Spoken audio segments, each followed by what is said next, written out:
right, we're going to drop in a little bit early. Good evening, everybody. Welcome back into the Dragon's Den. My name's Digital Dragon, and I'm glad to see everybody here today. Let's see. You know, my last name is Dragon. Is it really, Nomad?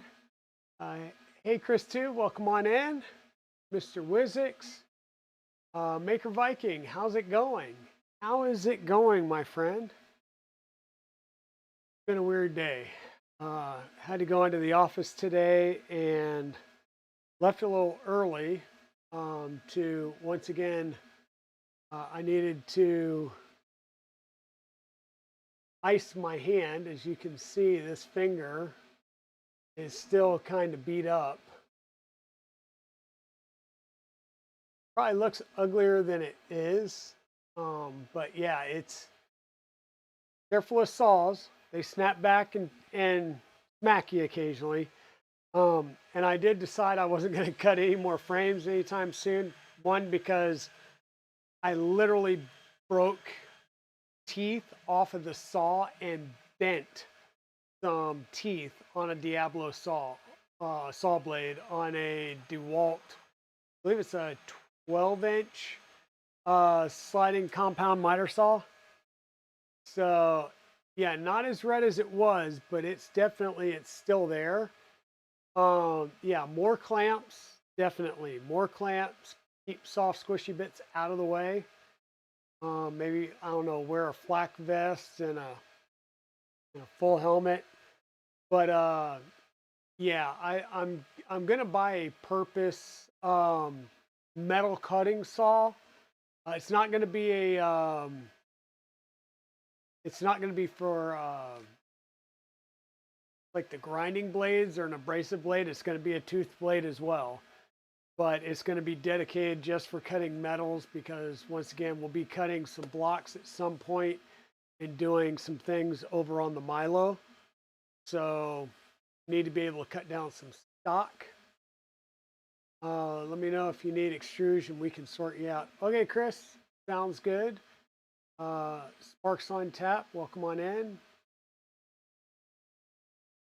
Oh yeah. Well, that is definitely down in there deep, and it's all the way around the meat of that finger. And I've been trying to ice it as much as possible. Like I said, I went into the office today, and as soon as the meetings were done, I was tapping and out so I could come home and ice it before the stream tonight.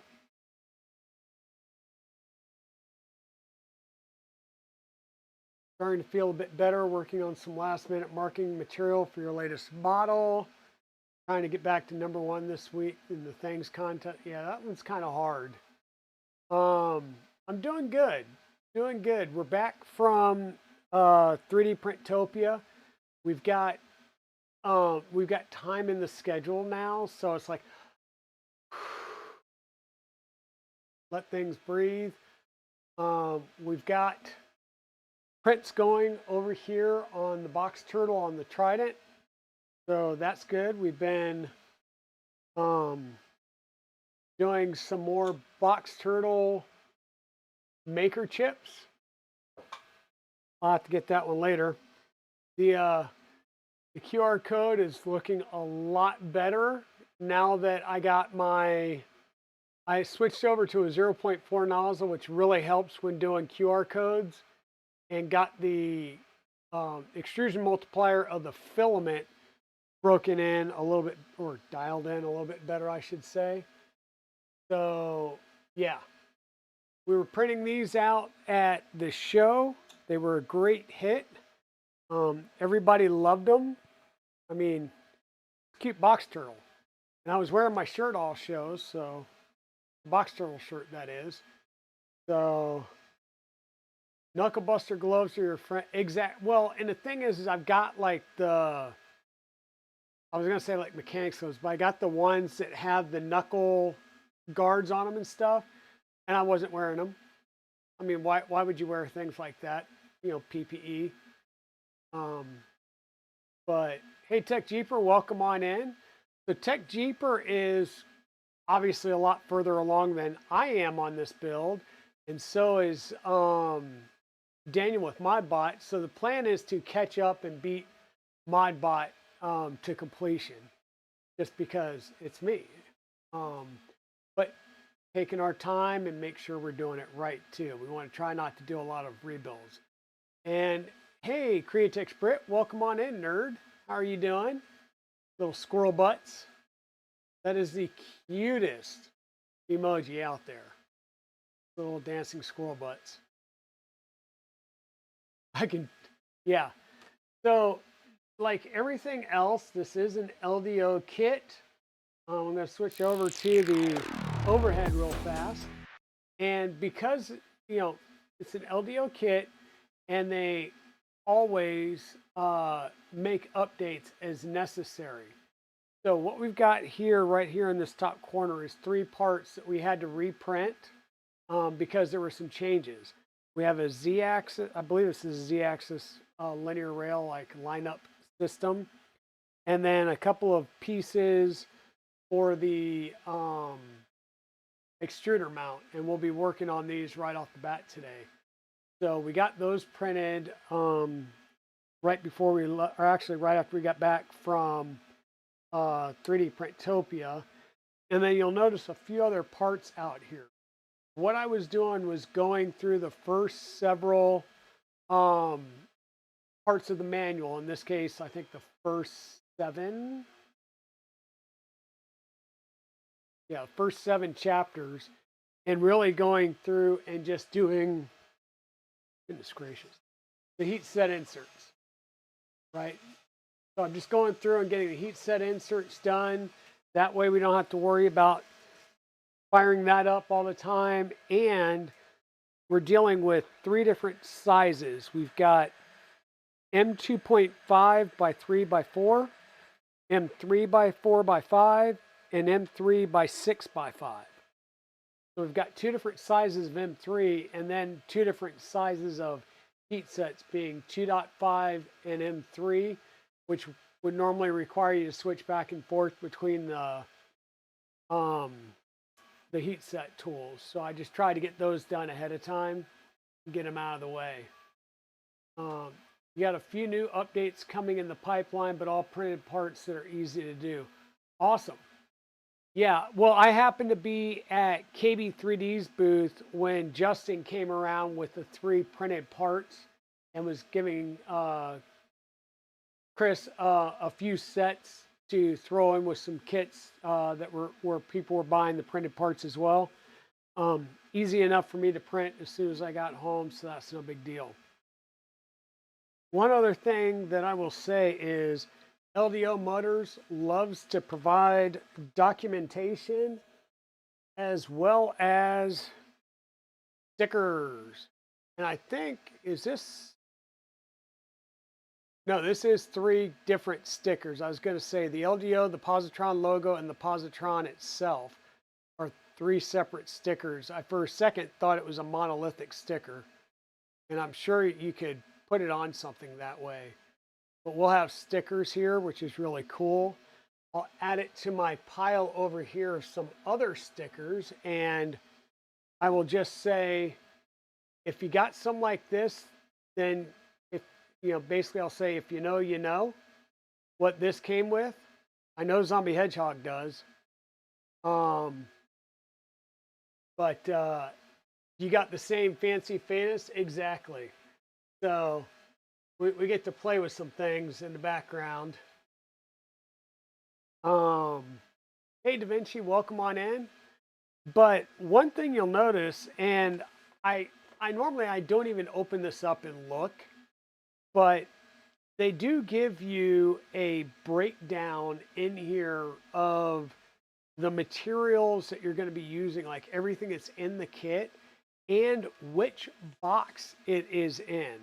Like there's a motion kit, there's a fasteners box or kit, there's motors, linear rails, electronics, but there's a storage case. And I know that everybody's probably seen it with Nero and Steve and everybody else doing builds. This is all the stuff that is actually packed within the storage case that we will need to get into. Now, I don't think we'll need any of this in the first 2 or 3 sections, maybe. But it's definitely handy to keep this out from doing an airplane build, like actual sit-in and flying airplane, 2-seat airplane. These come in handy to figure out what a size is if you break something, or a part number so you can reorder spares or replacements. So definitely keep your inventory sheet somewhat handy. It'll save you some time when you're looking around. The other thing that I will say that I did is I've got the box right here. I moved the stool over here. It's normally kind of over here and I'll sit on occasionally. I did move it over here just to make it a little bit easier. We're going to pull some of the stuff out. And like I said, fasteners, electronics, motors, motion, linear rail, the power plug,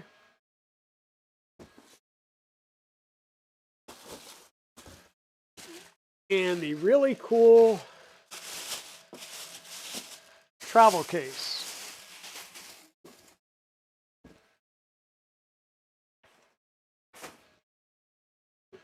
And once again, we've got the really, really cool Positron logo on it, which is really nice. I think this is a newer add-on for the case, if I remember right. So those are really cool. It's just I believe it's sticker. Yeah, a sticker that's been added to it. But we will be getting in here and digging through this some as well. So just having a surface or something that you can put your components on that you're not using immediately will be helpful in keeping yourself organized. I say that because I get very unorganized during these builds sometimes. So I do know I'm going to need this fasteners kit. And there's a few things that are laying out, and then a big bag of fasteners. Already cut open to dig out the heat set inserts. Very well packaged, but I will say tons and tons of little baggies. I should have organized this and done like a little screw sorting thing. I did not. So we will have to fumble around looking for the right size screws and such. I also remember seeing that it says use the 1.5 millimeter wrench that is supplied. I mean, if you got it, you got it. But if not, I mean, I think we all pretty much have, you know, standard Allen keys, little screwdrivers by now. But no, man, like, major kudos. There's the 1.5 driver. It is the cutest little thing. And I am so glad to get this because I was using my 1.5 driver as part of the Fabrico kit and snapped the tip off because, you know, I might have been using it as a pry tool. So I've been needing a 1.5 millimeter driver. That one right there. And we will use that in the build. Hey, Evil Diesel, how's it going, my friend? Hey, Timor, welcome in. Yeah, LDO does a lot of great work with these kits. And I'm looking forward to seeing the collaboration with the Box Turtle team and seeing how that helps to evolve some things. You know, we got some zip ties, some PTFE tube. There's two different little things. That's a larger PTFE tube. There's another shorter version in here. I'm assuming that'll be for the something to do with the hot end, most likely. Rubber feet, various standoffs. We've got a little multifunction wrench, another tool, and the heat set inserts from LDO. These are really good. I don't have an appropriate soldering iron for that, but I do have a set of CNC kitchen heat set insert tools. So we'll have some fun for the build. We will grab these and kind of set them over there and use them as we need to.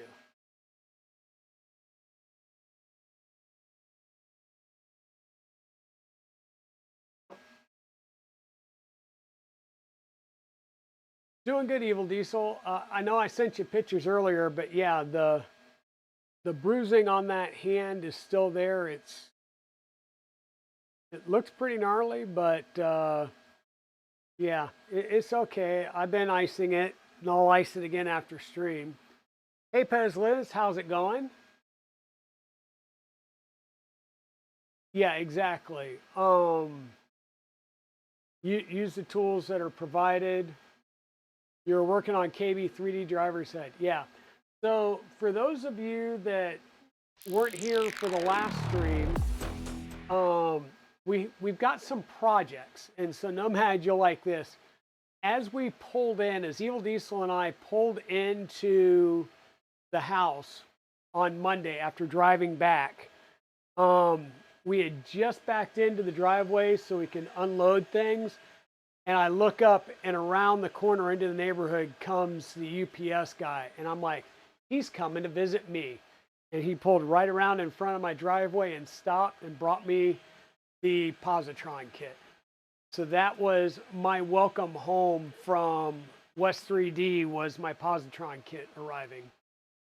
And I know we mentioned it earlier, but we did work some things with West 3D. I'm now an affiliate. I need to read through the kind of welcome to the program email and find out all the legal stuff, and then put stuff out there with my affiliate code and all that good stuff. So that is coming. I'll try and get it done for Saturday's stream. What other announcements? So we did, as you know, we're pretty much sponsored by KB3D, and he loves sending me care packages. I'm sending his kid to an Ivy League college, I believe, me and a couple of others. Hey, Sparks on Tap, welcome on in. And yeah, so we worked a deal. I believe Chris is going to be sending us one of the Big Tree Tech Fantastic kits, aka the Death Racer mechanicals and electronics. And we're going to, Evil Diesel is going to do some custom designing for it. And between the two of us, we're going to get a Death Racer and a Dragster built for KB3D. We're being sponsored to do the KB3D Death Racer and Drag Racer for them, and those will be coming to Rocky Mountain Rep Rap Festival. Those of you that also know, we built a Rook 2020 Mark II on the stream that had a KB3 branding to it, proper color scheme, the whole 9 yards. That went home with KB3D, and it's going to be in their showroom now that they've got a showroom in their new building. So I'm planning on going and seeing that the first weekend in November for their open house. So if you're in the area, go check out KB3D. I believe it's the weekend of the 1st through the 3rd. They're going to be doing an open house. Chris too can probably verify that or post some information on it. But yeah, I'm going to be there for their open house. And if Evil Diesel wants to go up there with me, I'll drag him along. Kicking and screaming, maybe tied up in the back, who knows. But yeah, and we're coming home. Like I said, we did a little bit of wheeling and dealing there, and we're going to have 2 other build projects from Fabrico. One, we had a discussion and we came to terms. Money will be changing hands shortly for that one. And then the other one will be getting my hands on the new Baby Belt Pro Kit once they hit. So, yeah. You mean waiting for you in the passenger seat? Exactly, Evil Diesel. Exactly. So, okay, without much more going on here, let me switch over to the browser window and we'll go ahead and get started. So we'll switch over to the browser window and then I'll have to come in here and fix the properties to look at apparently the right page in Chrome because it just doesn't go to the one that's there. So this is the LDO motion documentation page for the Positron. We're going to just go through and work chapter by chapter. I like this. We build sub-assemblies and then we work up to the point where we start putting all the sub-assemblies together and life is good. So with that, we're going to go ahead and get started with the extruder section. And this involves 2 of those pieces that we reprinted. And once again, the color scheme for this is KVP, Keen Village Plastics, British Racing Green, and the Polymaker Neon Orange. And it actually looks better on the overhead camera. So let me pop that real fast. At least I think it was. My lighting was. Feels like my lights are now or something. There's that neon orange and that British Racing Green. So looking good. We're looking good. Back over here. Okay, and documentation wise, I kind of like this because it starts off with the required parts. So if you're one of those people, you would go through and you'd make sure you had every single one of these laid out. So as we're going to do this chapter, here's all the parts for it. I'm going to dig around through a bunch of little baggies because I like to make my life hard. It also goes through and tells you which printed parts we're going to be using. We're going to need a main body.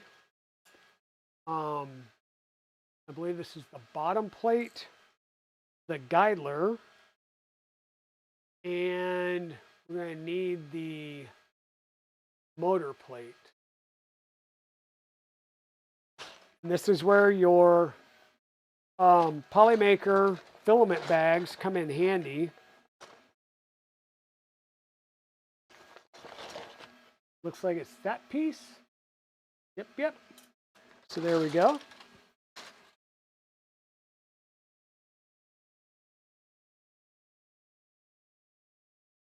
RTFM, because and that's the thing.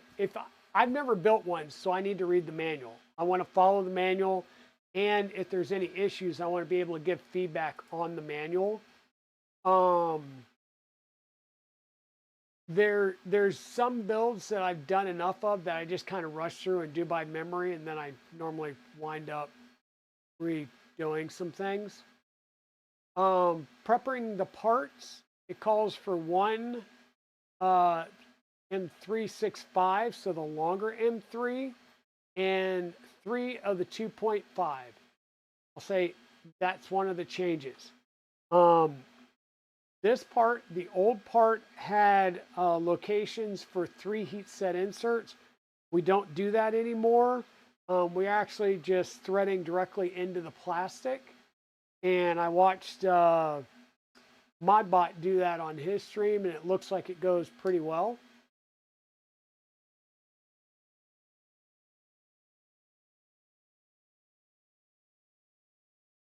All right, sounds great. No, man. Other way around. Old way was threading into plastic. New way was the one with the heat sets. Okay, well, it's a good thing I still had the other parts sitting over here and I didn't like throw it in the bin. So the new way includes, so the old way is like this. We just throw that away. I really need to find that now. And the new way is going to be using the part down here that now has a spot for 3 M2.5 heat sets, which apparently I need to now put in because I did not put those in. So up comes the hot thing that I can burn myself with. And it's got the M3 heat set tool in, but I found I can actually use that with the 2.5s anyhow. Make sure your bottom plate matches. It should, because I actually printed this. I know this is the new print.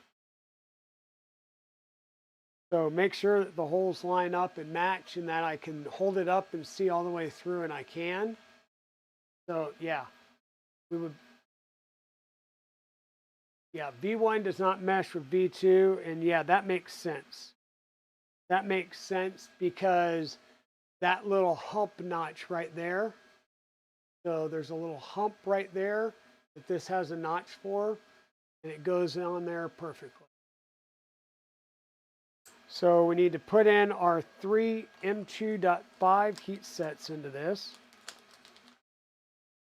See, that's why we have Nomad here, is so he can do on-the-spot corrections. Not like he hasn't built like 8 of these on his stream already.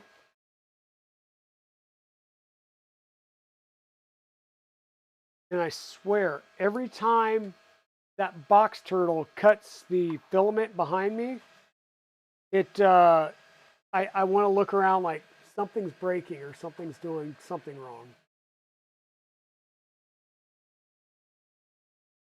So I get my heat sets close like that, and then I use the side of my metal bench here to make sure that they're definitely flush and flat. And I'm not pushing down on this one because this is an irregular surface. So I tend to really just line it up, push the part up. Doesn't take much force.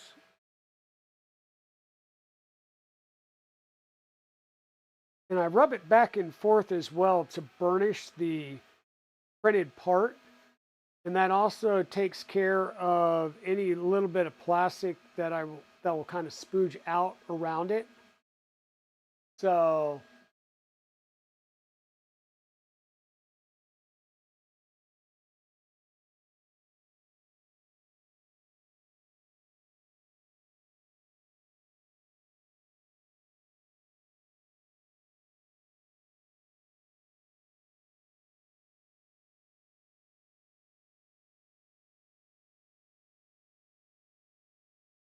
I've run Box Turtle and run some prints where I go downstairs, but I leave the door open so I can listen.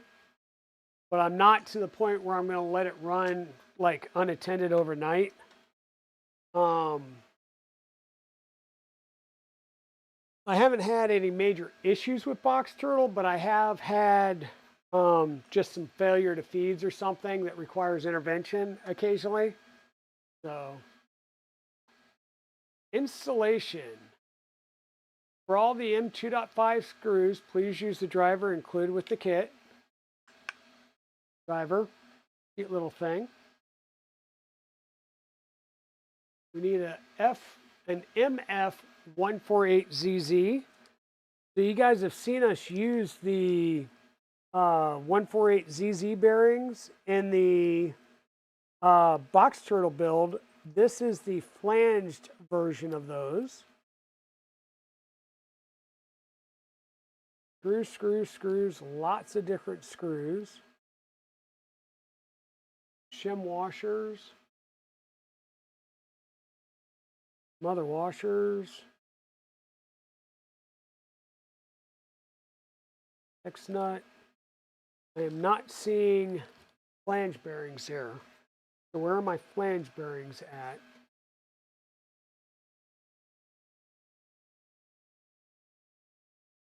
605's in the motion kit.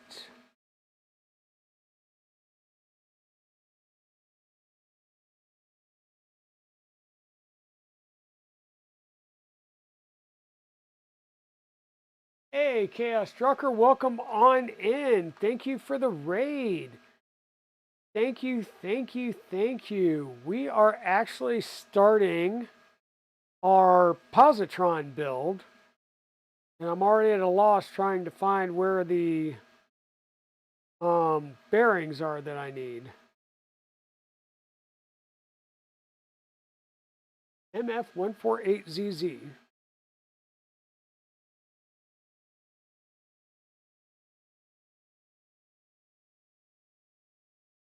I am so not seeing that on the inventory sheet here.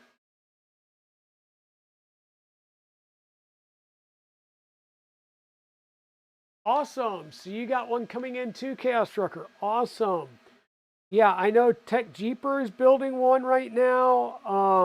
Modbot is building one over on his Modbot Army stream, which is his Wednesday streams. That's during the kind of the afternoon time, Wednesdays on the East Coast, or actually, yeah, it's about 1 p.m. East Coast time.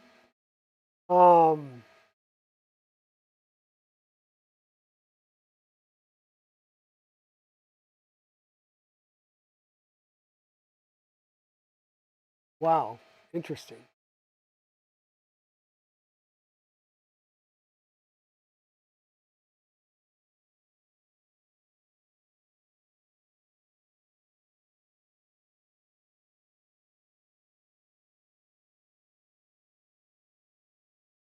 So I'm kind of at a loss, Nomad, as to where these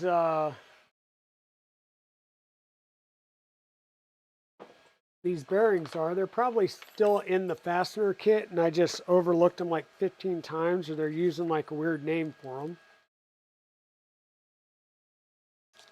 Springs, hex screws, PTFE tube, rubber feet with dedicated shims, some standoffs. Nope, not in there.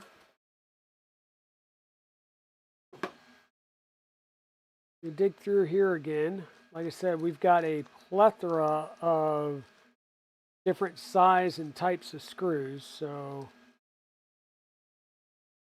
I did not sort my screws before the stream.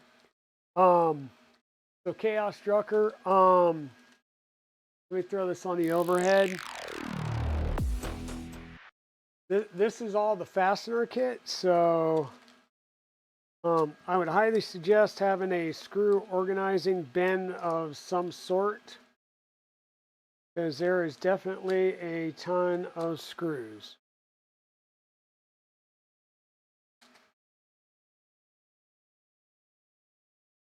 And yes, there is no bearings in here.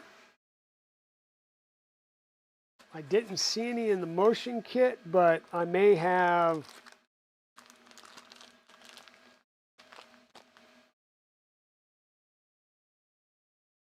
There is a extruder kit in the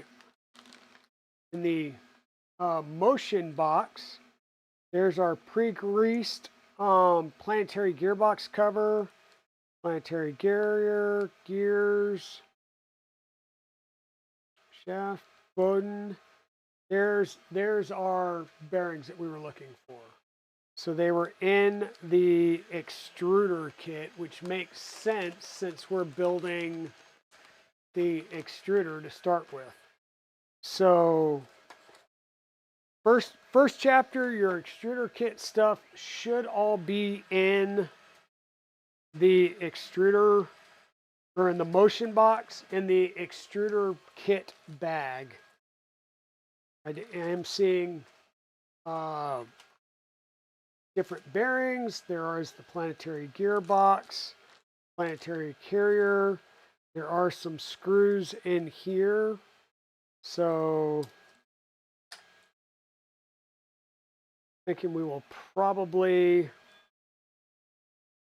need this stuff for the build. Okay, we're going to place an MF 148 ZZ bearing into the hole in the printed motor plate. This is going to be one of the big ones. We've got a MFZZ and a MRZZ.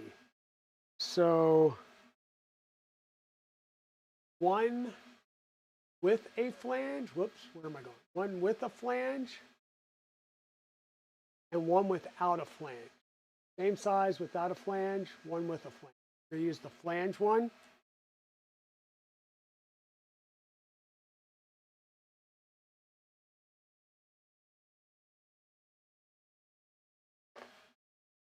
We're going to grab our motor plate, and based on the way the motor plate prints, the flange is going to be on the top side here, and it just presses down into that printed part. Just like that. Bearing should be sticking out the other side a little ways. Okay. We're going to insert the shaft through the hole in the bearing. So this is the planetary gear shaft. Planetary carrier shaft. This will be for the planetary gears.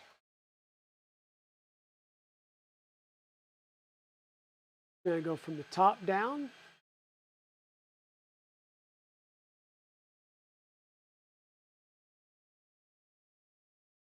They tight fit.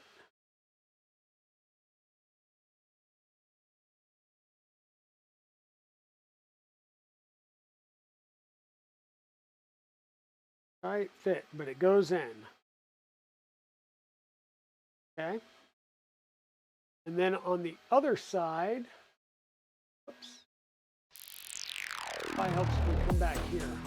There we go.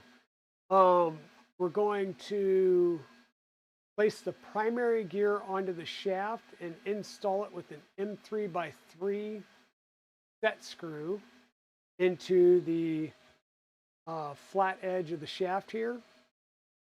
So we need our primary gear. We've got a primary gear, an idler gear, and a little set screw in here. So be careful when you open this up.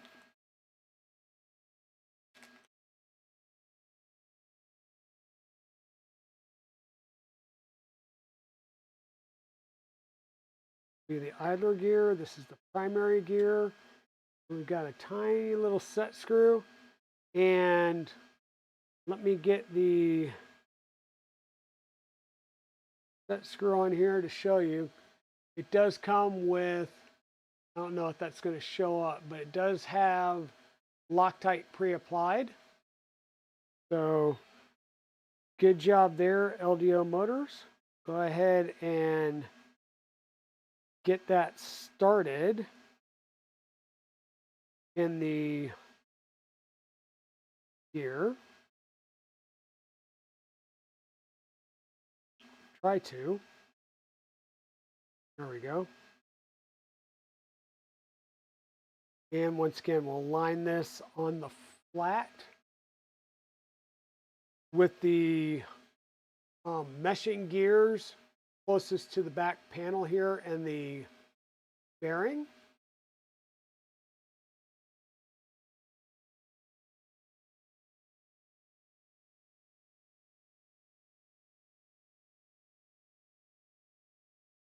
And I'm sure that it doesn't tell us where to put it, but I'm sure that we will have an opportunity to align this once we get to the next stage. But there's the planetary gear and our main drive gear.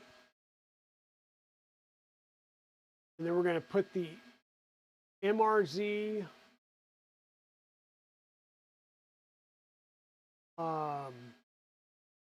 we're going to put the other MRZ bearings, so the one without the flange will go on this now. grab our bearings here. You're back from dinner? Yeah, that's what I figured there would be an alignment step. So now we're going to take the non-flanged bearing and stick it right on the end.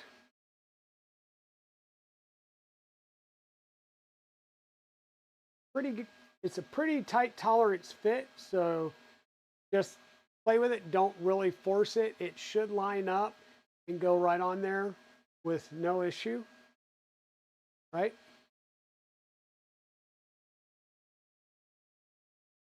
It will not be flush. Okay. Yeah, we'll work that when time comes.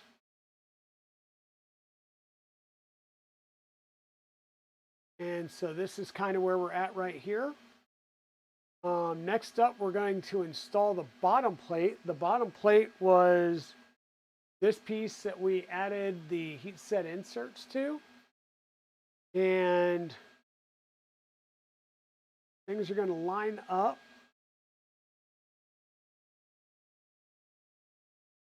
We're just going to go in there. Shows it just sliding straight in. Tight fit around the bearing. There we go. That is a pretty tight fit. That's nice tolerance parts there, guys. Nice tolerance on the parts there.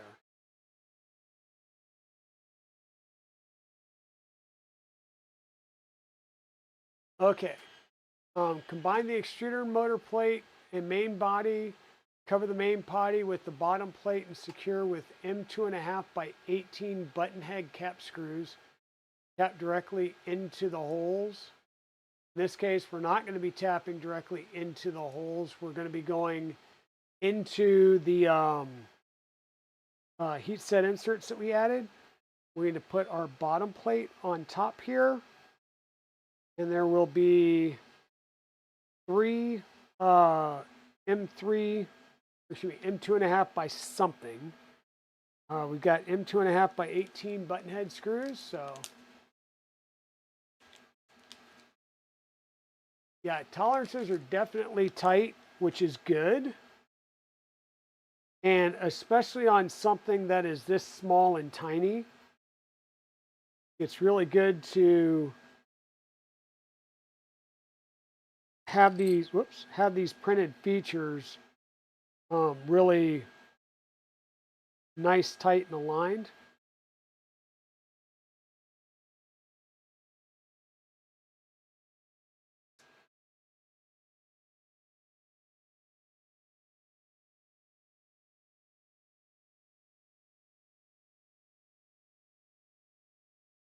Yeah. So the difference right there, Tech Jeeper, is if you look, there's a little upward jut out here for the ECAS fitting. That's the newer version of the file. And you need both the back plate, which is my neon orange, and the extruder motor, I'm sorry, the main body.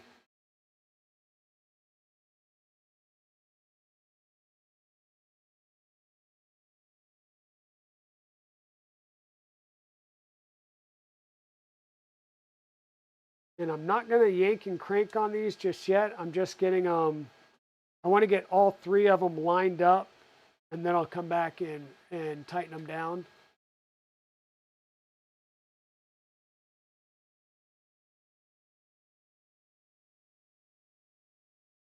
Positron is small and money. Yeah, I'm looking forward to this one because I like having small machines that I can take to shows or potentially even take into like the office or just anywhere and show off 3D printing technology. Because I think that's just really cool. That's why I tend to take Rook and put it down at KB3D's booth. They actually had 2 Rooks there going all through the show at 3D Printopia, which is pretty cool.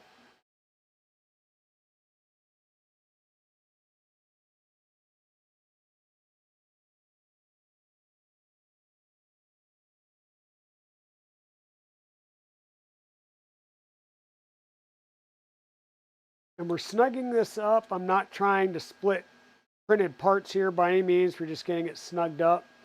And as you can see, we can still move the other two parts around because these screws are going into the heat set inserts that we put into the bottom to hold these parts together. So the alignment, or the other two screws, will get aligned when we add the motor. And a coming step. You just checked that you did both good.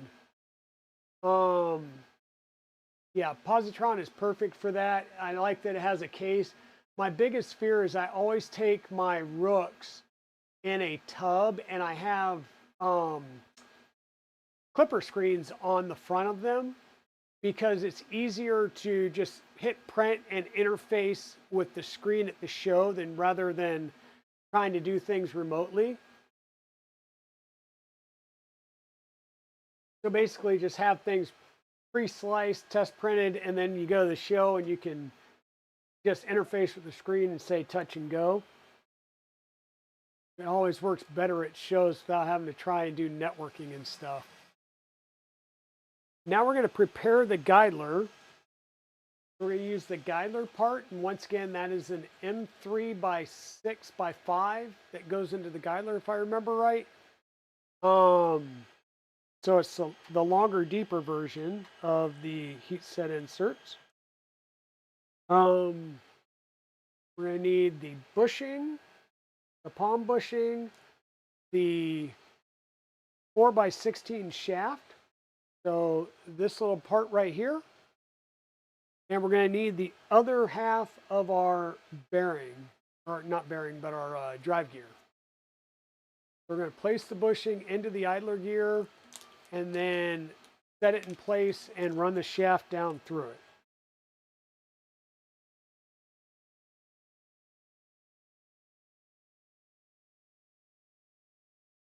Interesting. So my shaft has a splined edge on it.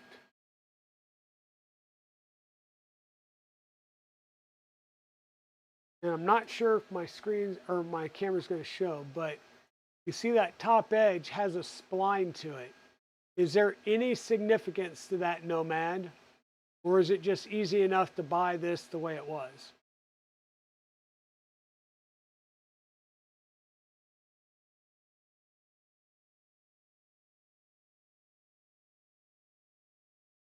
Because we're going to make sure that we've got our part lined up the same way. So we've got our hole here and we've got the filament guide slit here.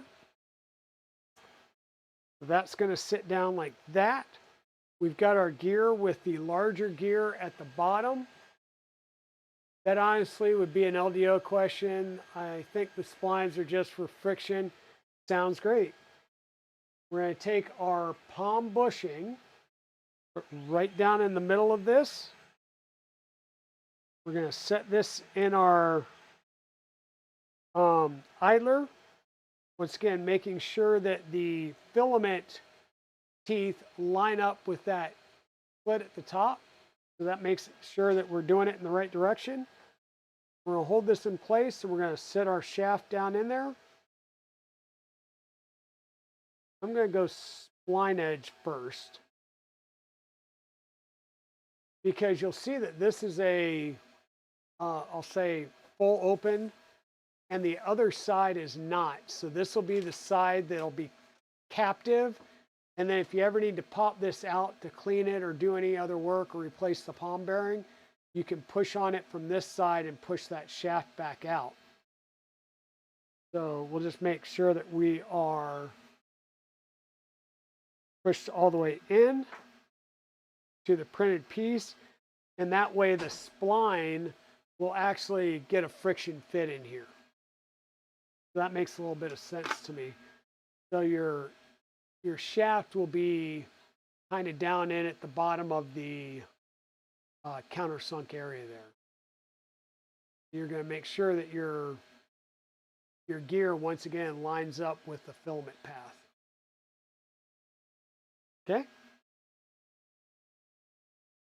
And now we're going to check that filament path. So we're going to need a piece of filament. And we're going to use a piece of filament to check if the holes in the primary gear line up. So we'll grab a little bit like the end of a roll of filament here that I always keep around for doing just these things. We're going to hold up our idler piece here, and we're going to run filament through it. And I can already tell we're nowhere near to lining up. So we'll need to undo that set screw some and move these pieces around a bit, so that the filament will line up with the path.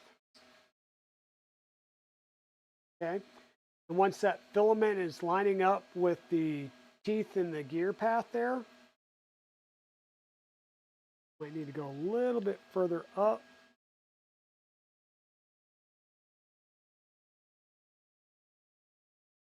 We'll go ahead and tighten this back down. Set that in place.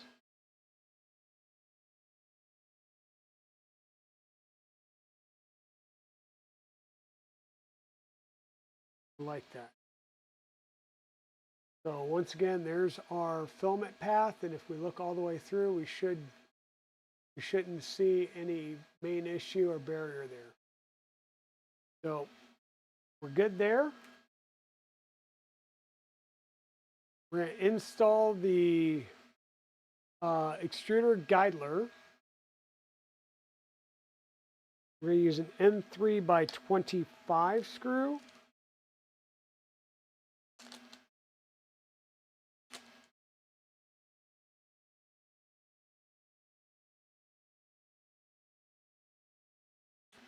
So our guidler is going to go in here so that the filament drive gears and the other drive gears line up. And we're going to be coming in from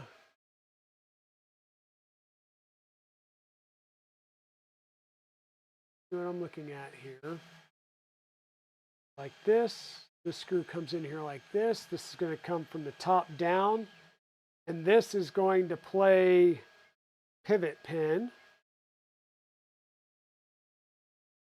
and it's the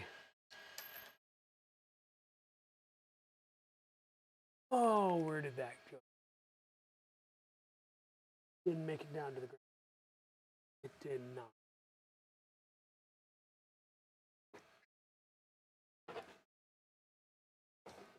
All right, that's in the land of lost screws. So hopefully we got the standard LDO extras. If not, I'm sure I've got one that I can make up for it later on.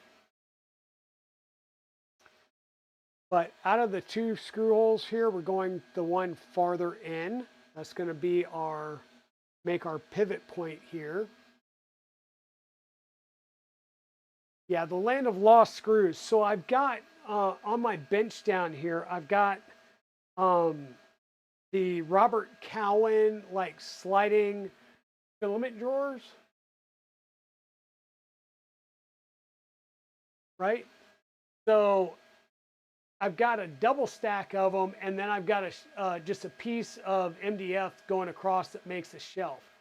It didn't make it on the shelf, which means it dropped down into the filament stuff. So it's one of those things where I got to take a bunch of the filament out and go digging. So in extras alone, you almost have another build. I bet you do. This is going to be a 2.0 size.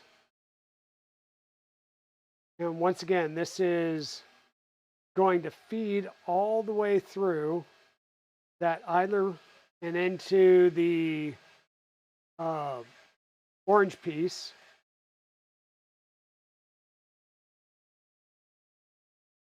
And the stars and the moons align. So we're just screwing and screwing and screwing and screwing some more. And I'm going to assume, since this is basically acting as a hinge pin and threading itself through plastic for the most part, that we do not want to make this super tight. We just want to go until we feel the change in the friction on the screw. And that will still allow our eyelure to move freely, but we haven't started cranking down to where we strip the screw or the plastic that the screw is going in, and then we reprint parts. We install the Bowden coupler, aka an ECAS fitting, or pretty close to it. This one has a metal. That's new. I'm used to this metal piece. Oh, I guess that would help. I'm used to the metal piece here being plastic as well. And do we use the whole thing? So, in other words, we don't take the little rubber stopper off. It looks like we use the whole thing. I just want to make sure.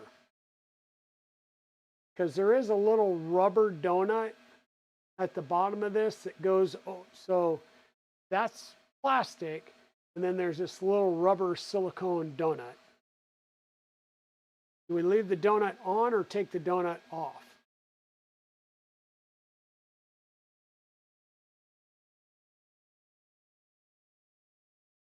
Looking at the part, I'm going to say donut off. Leave it on.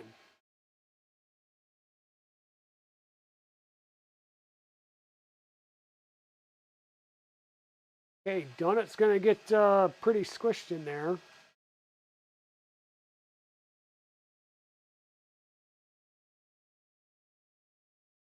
This gets fully seated.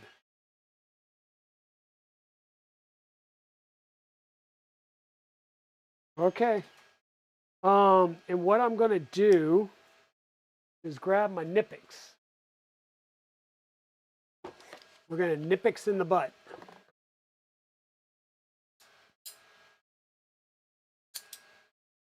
Need the big boy Nippix.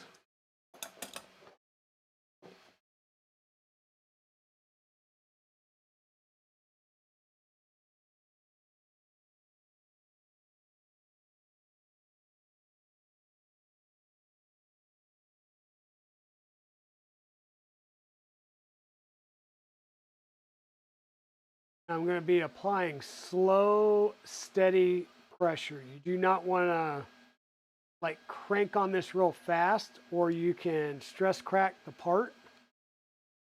Just want to apply some slow, steady pressure.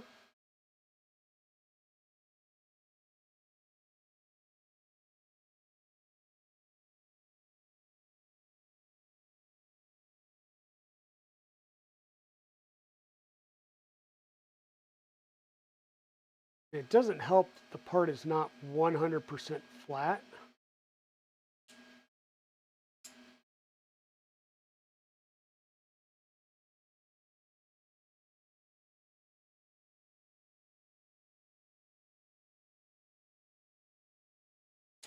And I'm just making sure it does go all the way in, right?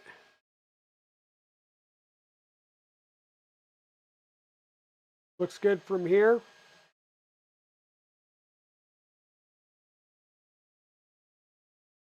Okay, yeah, so once again, it's not 100% flush. The only way it's getting flush is if that rubber piece comes out, but yeah. Or I really yank and crank it, which I'm a little leery of. Like, I'm pretty sure Bowden tube would work. Huh.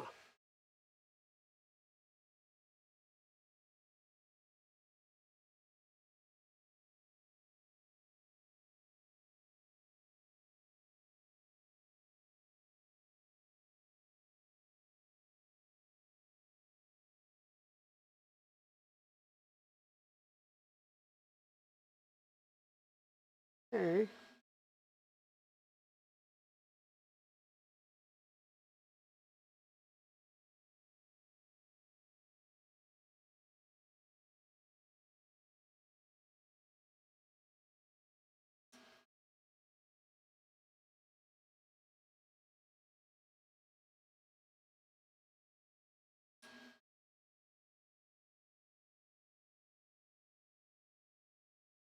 All right.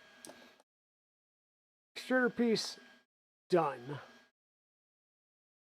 Or at least I think so. Bung couplers installed at least. Now we need the thumb screw, which is going to go in from this side through to the heat set insert. And let me put my Knipex away. I'll say these Knipex pliers are like the best Christmas gift I had gotten in a while. And it came from Chris over at KB3D in preparation for the black box.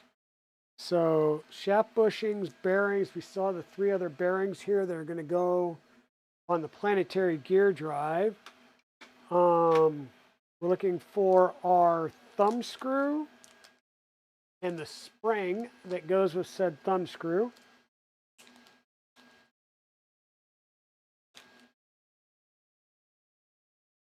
Yeah, the filament path isn't straight as you might think. That's what I was looking at. It's like, doesn't look like that filament path is going to work, but that's right.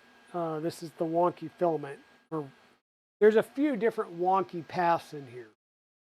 Okay, so you should be able to see the through hole there. And we're going to take this, go all the way through.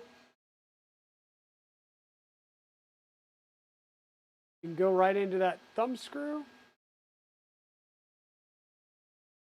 Now I got to ask a question, Nomad. Normally on my idlers, I tighten them all the way down, hand tight, not real ugga-dugga, just all the way down. And then I do one full rotation. And that becomes my starting point. What is your suggested starting point on this? The positron wants to be tight. Okay. Yeah, because you've got to go through that 90-degree piece, huh? So you need all the force that you can put into it. So we're going to get our knurled nut tight.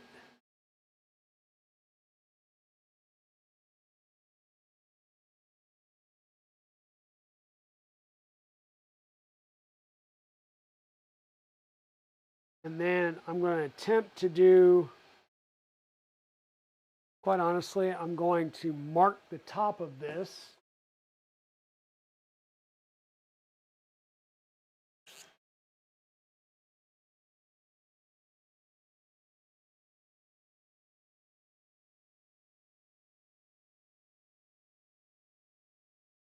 Just marking the top of the extruder. And I'm going to do a half a turn, because you said you want it to be tight. So we're going to start off with a half a turn back. Okay. So there, we're the half turn back, and that gets us starting tight.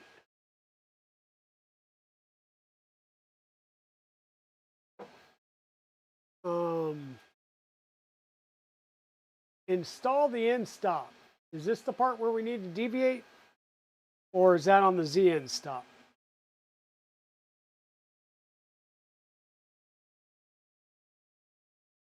Beam screws, wrench, button head, brass heat inserts.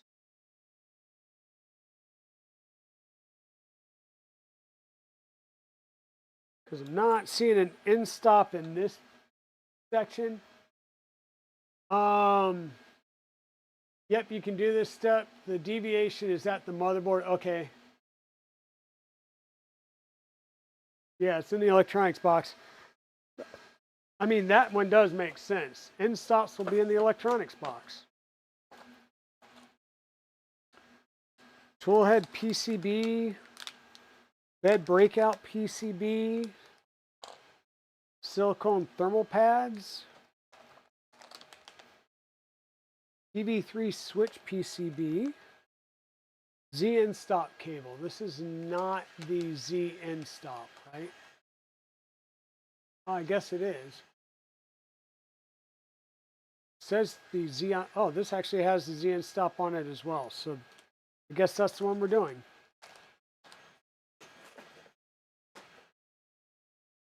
Then 2x10 self-tapping.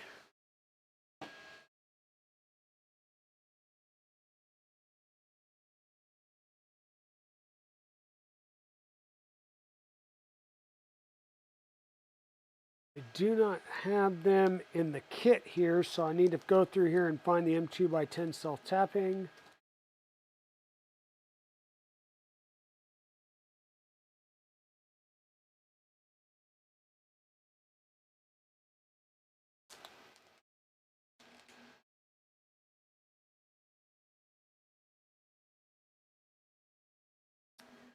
You want the lever facing down. Okay. So the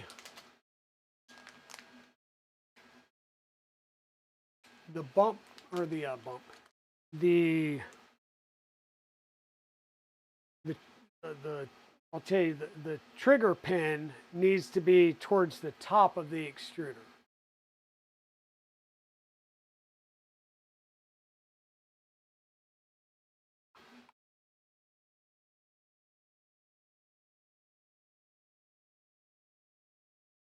So it'll be mounted like this versus this, which is what they show, right? We want the lever facing down so that the trigger plunger is at the top. Okay. Now, looks like we're going to have to bend this wire and pin just a little bit. Go slowly, do a minor little bend on it so that it clears. You can get the end stop lined up in there. M2x10 self-tapping.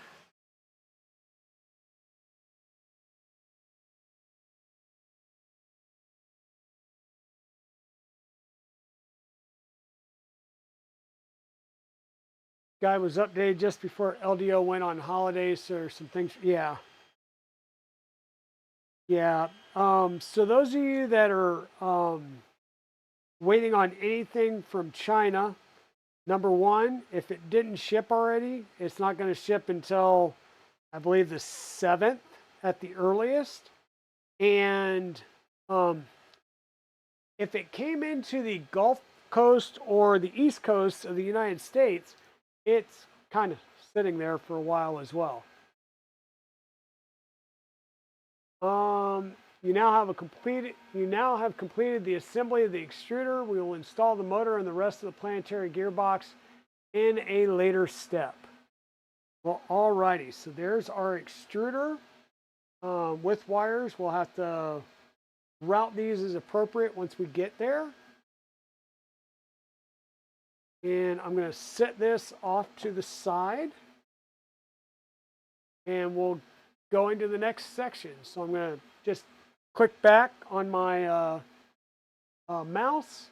And we're going to go into section 2, which is the Z column. And like we did before, we're going to need to get some parts out for that. We're going to have this little guy here. I don't think we use these. These are later on. What parts do we need?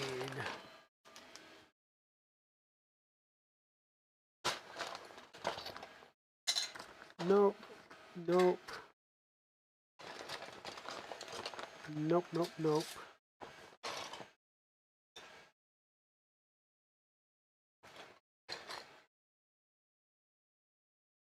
Nope to that one too.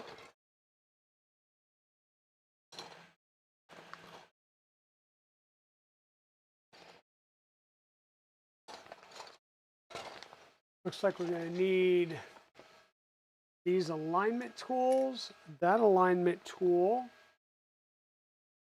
I guess it would help if I just click on the things here. PCB spacer.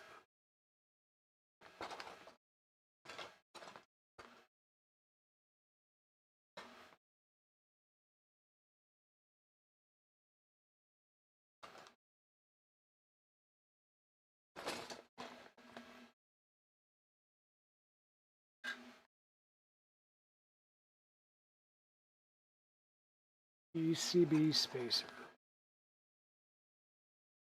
No. No.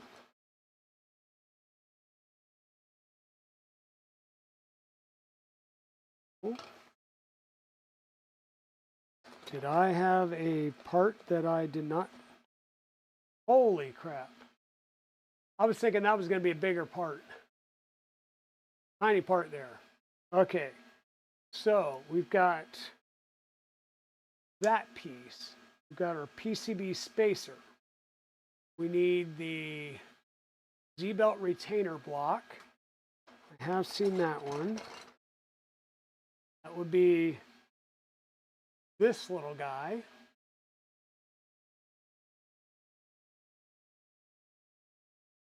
We need our spool.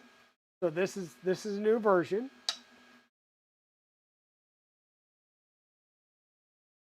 Z idler latch.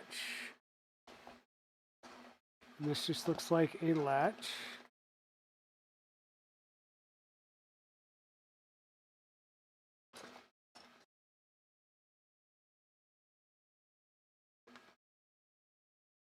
Huh?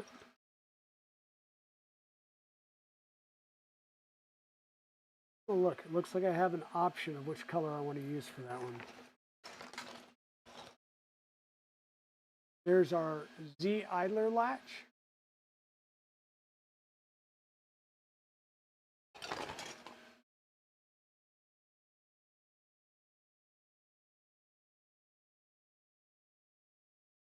Z idler latch plug.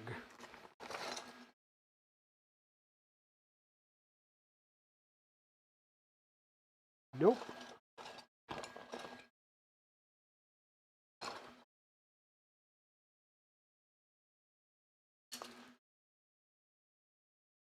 Nope.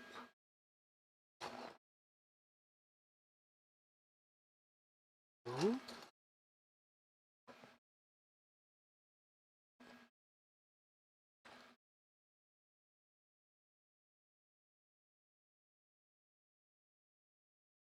That looks like a cam. That's not it.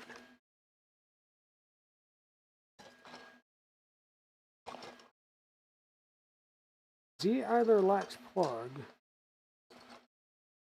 Not seeing that in my printed parts, so that might wind up being something that we need to print. The plug is a tiny square, super small.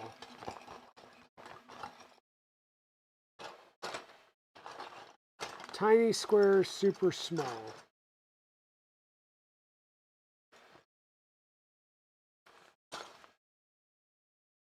Like that. That is the piece. The two Z rail alignment pieces. And finally, the bed belt guide.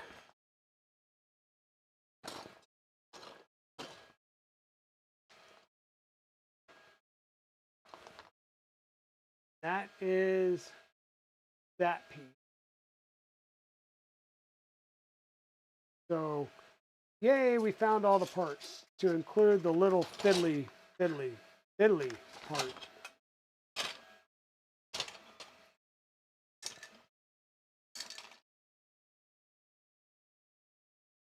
Well, that's going to be a cap for something. Okay. We found it. Took us a bit, but we did find it. Let me switch to the overhead here. Switch to the overhead. Actually, that was browser window. Change the camera on the browser window to the. There we go. Which I know we need to get it closer. I need to get at least a third camera that I can bring in closer. I apologize. We will get another camera that we can mount up here that I can zoom in with and get a closer look, especially when we're dealing with some of these small things. So it looks like I have 2 of these, so I get to pick whichever color I want to make that small PCB look best.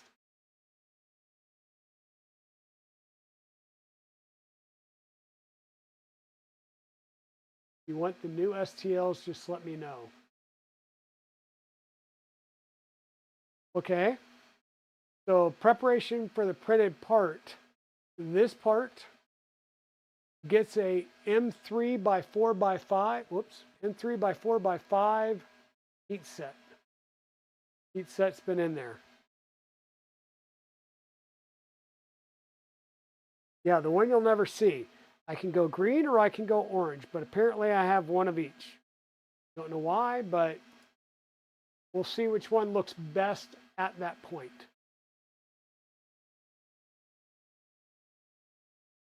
Assemble the left Z joint plate. Yeah, okay, I'm just making sure that there's no Z joint plate that's printed.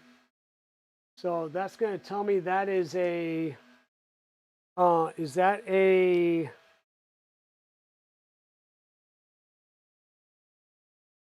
CNC plate? So we do have to get into our case.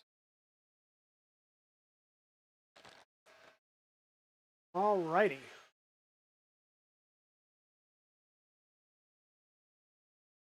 I'm going to go ahead and put these things back in this bag just to get them sitting over out of the way so I don't lose bearings or anything like that.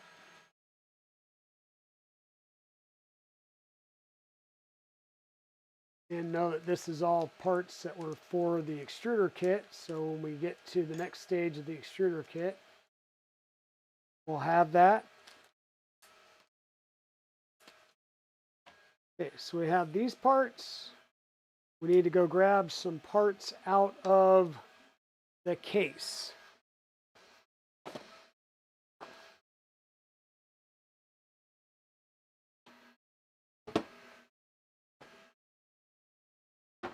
Voila.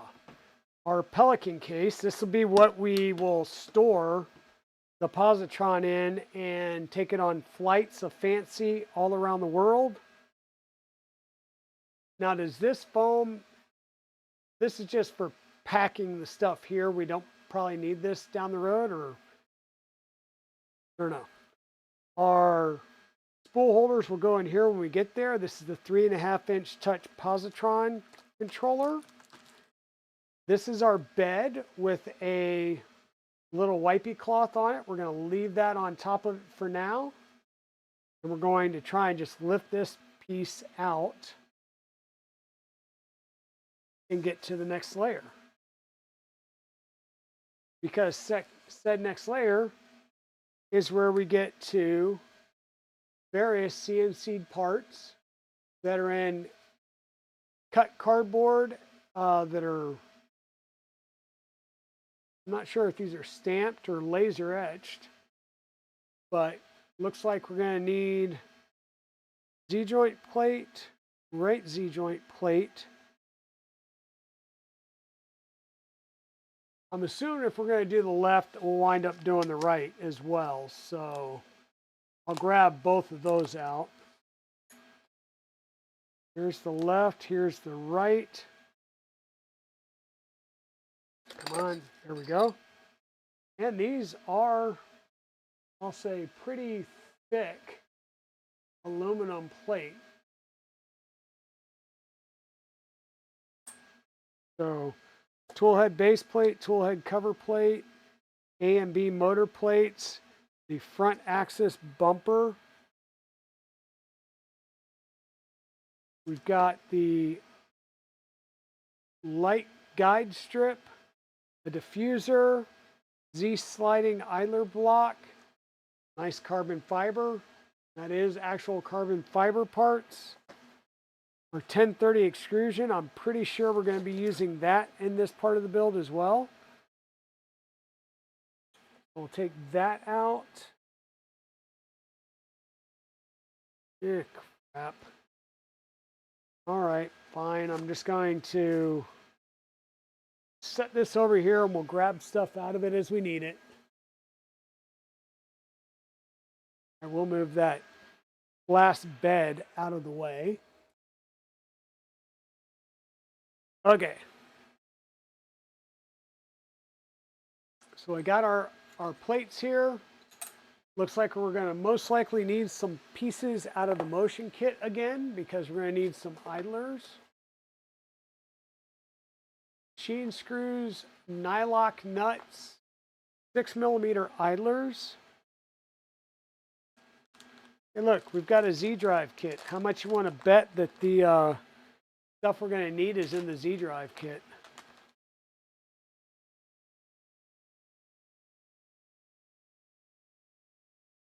.22 pulley. We're going to need 6mm idlers. 6mm 6x10 idlers. Need 2 of those. Hex screws.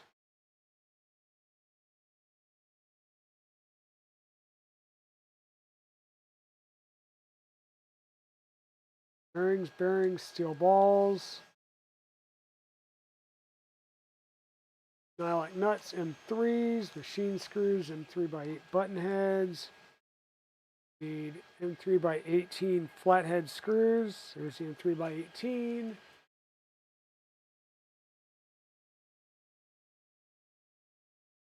M3 hex nuts.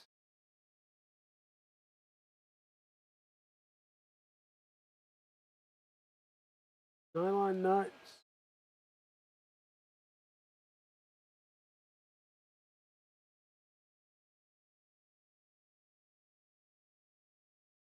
M4 hex nut, 9M3, but anyhow. All right, so we got a few things here that we're going to need. We'll work with that.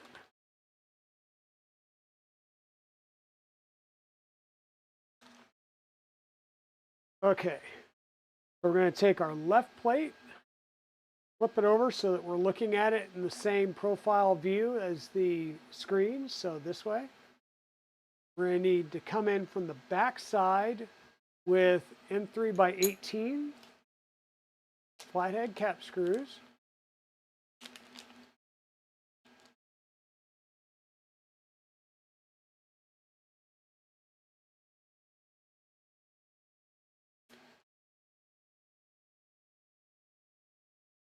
And you'll see there's only 2 places that have the countersinking to them.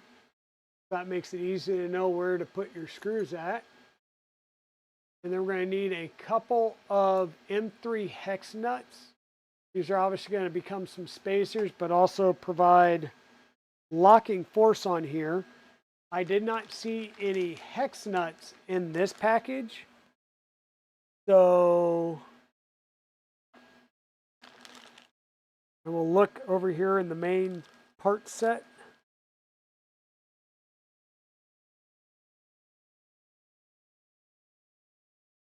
Nylocks and 4 M5 or M5 pieces of M3 hex nuts. Hey, Jano, how's it going? How are you doing, my friend? Are you all rested back up from your 3D Printopia journey?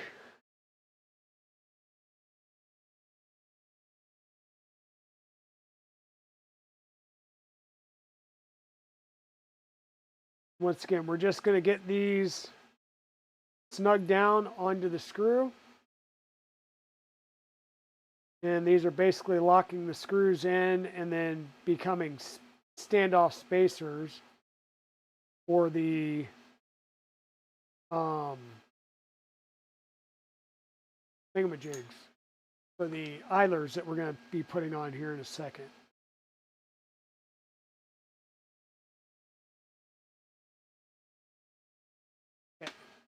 Nuts are tightened snug against the plate so that the 2 screws are rigidly secure. 2 screws rigidly secured. We're going to take an idler.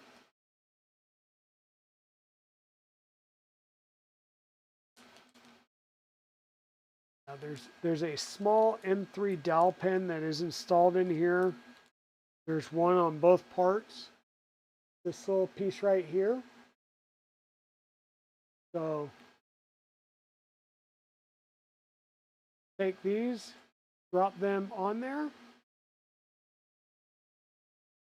And then we're going to take our nylox, secure the ends of the screws with nylox. Make sure not to over tighten.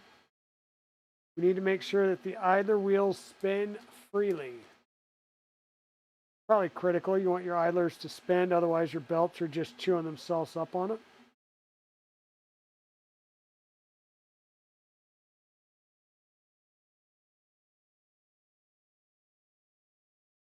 Taking these down with, just finger tight to start with until I feel the screws start to rotate.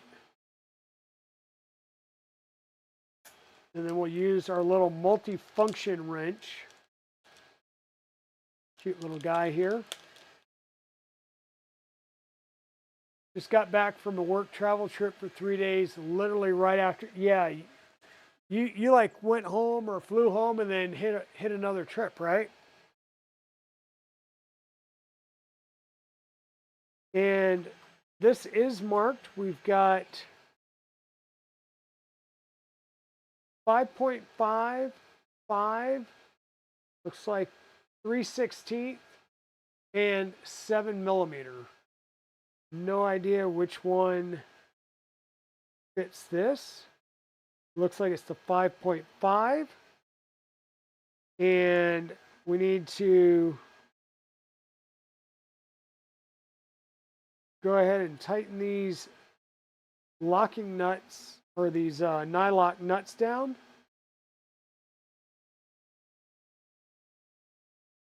And once again, I'm going for no play side to side, but I don't want to really crank down on it to the point where this isn't moving freely. It should move freely without having to like grab it and twist it.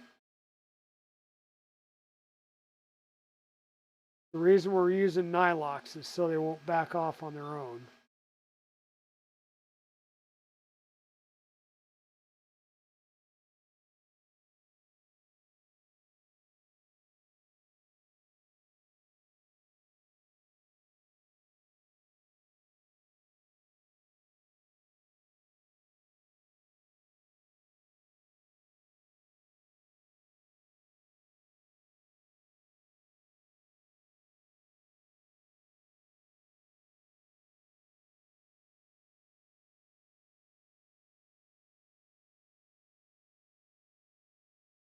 All right, now the play, all the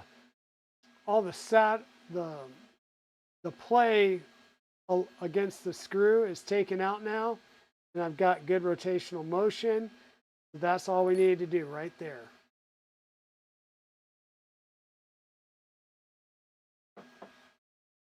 So next step, we need to assemble the Z idler latch. So that was this printed part. Got the big hole here, and then this kind of a downward slot for a ball bearing. And we're going to need a 0.7 by 5 by 10 millimeter spring and a ball bearing.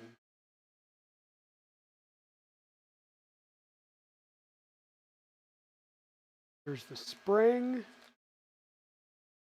And we've got some steel bearing balls. These are 6 millimeter bearings, which is great because, I've got like a whole thing of 5 millimeters for working with box turtle. If you're doing an ERCFA, you need 5.5. If you're doing the Filomatrix, you need 5.5 because it was originally designed around the ERCFA stuff. So, yeah. 6 millimeter ball bearing is great. Now it means I gotta stock in another size probably to have spares when I drop these all over the floor of the Dragon Den.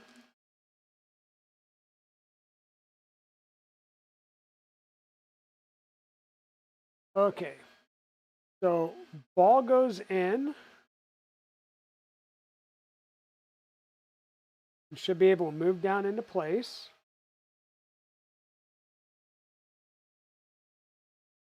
There we go. So, and then we're going to insert the spring in the hole.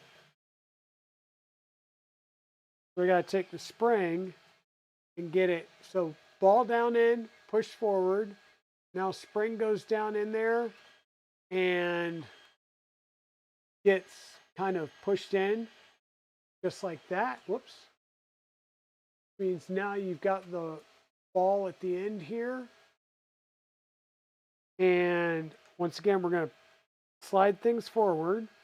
So there's your ball at the end. And we're going to use this tiny little sucker. Plug the hole with the latch plug. This side has a little lip and a circular piece to accept the back end of that spring. So you got to kind of get it down and rotate it in to be able to compress that spring a bit. And then that'll go in there. And that gives you your ball bearing up here that will be able to push back a little bit on the spring. So there's your idler latch. Nice and built.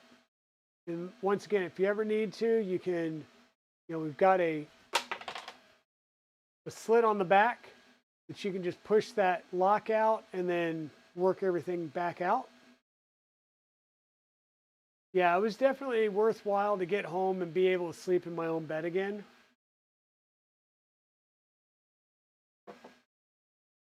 And this next page kind of shows how everything locks in there, and you'll have your spring in the ball. So we're going to set that over there. Now we need the Z sliding idler block. This is going to be another cut CNC part.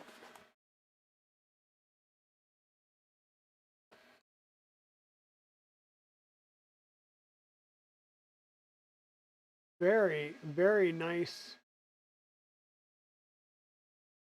Nicely machined, nicely anodized, very nice looking part.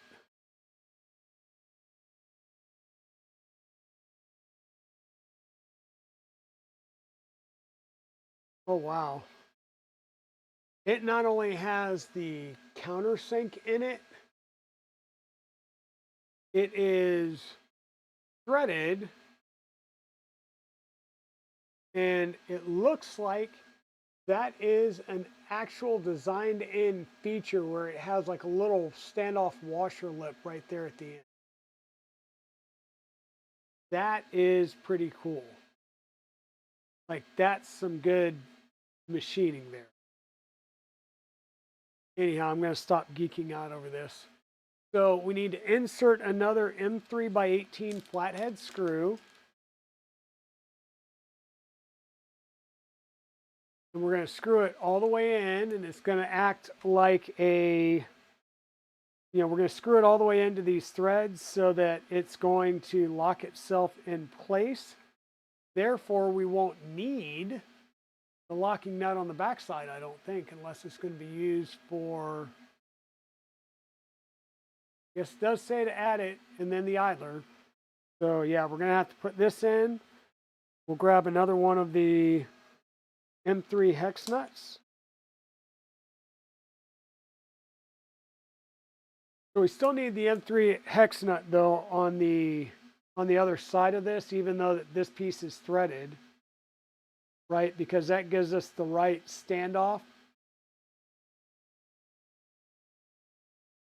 Oh, so we won't need this. That's what I was trying to figure out. I guess it would help if I just put one of the idlers on, it'll tell me real fast whether or not it fits or not.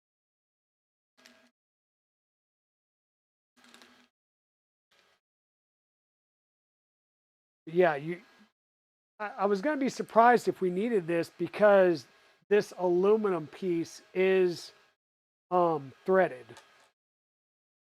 So the only other reason you would need the M6 nut, or excuse me, the M3 nut there would be to provide spacer. But yeah, that's going to be good to then put a lock nut on the end.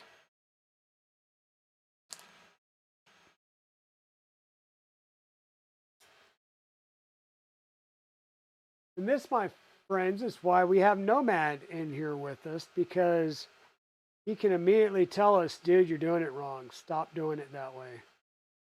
RTFM. And then when the manual fails you, you know, listen to Nomad. Turn it, that's spinning in place. Hold that. Spin this.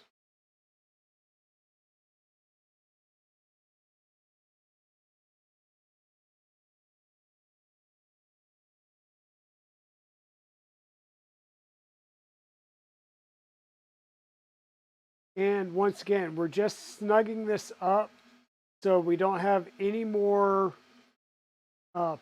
play in the nut, or in the pulley. There shouldn't be any side to side play in the pulley, but it should still rotate.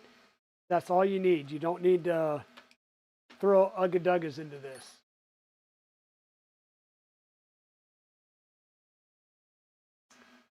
Repair the carriage block.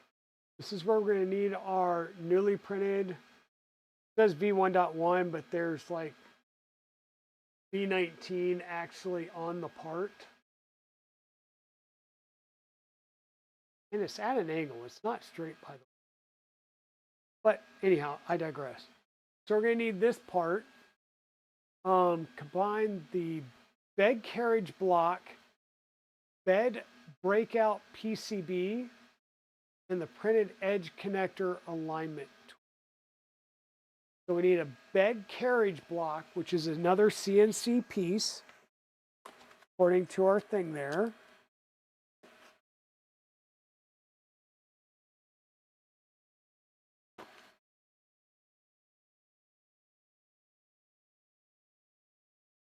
Come out, come out, come out.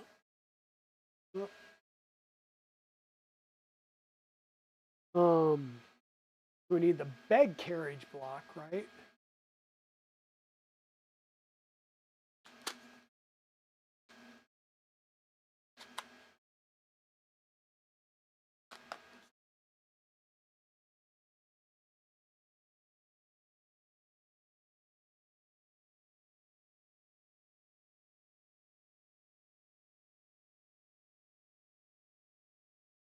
And okay, so we've got the bed carriage block.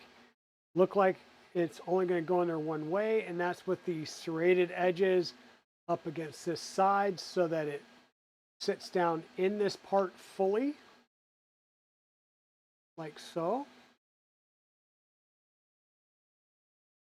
That goes all the way down in there.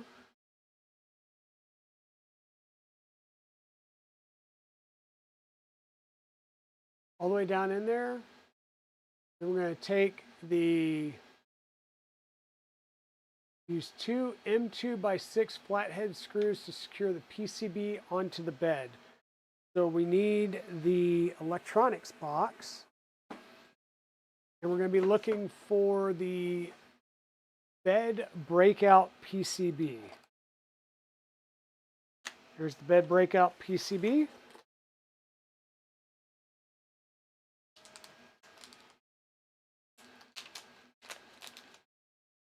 I will say that's the one thing that's pretty interesting. You know, we're used to having, I'll say, like monolithic boards, this, that, and everything else.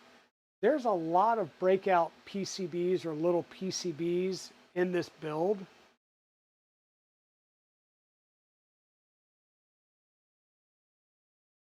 And I know this is an, what is this? Actually looks smaller, but this is basically like the XT32+2. But this actually looks smaller. What is this type of connector, Nomad?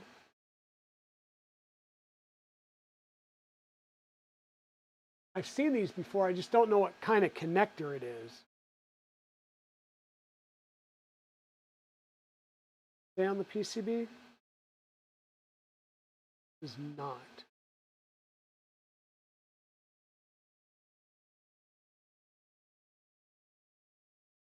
You have no idea? Okay. Well, I thought I'd ask. Looking at this. Okay. So basically just doing some deductive reasoning on which way the L shape goes. This piece is going to sit down there, so that bigger, thicker connector goes right down the middle, and it'll line up, and that's where our 2 screws are going to go in.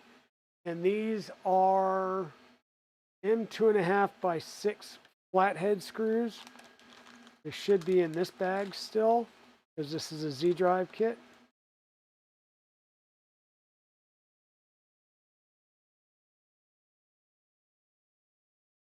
M3, M3, M3, M4, M4.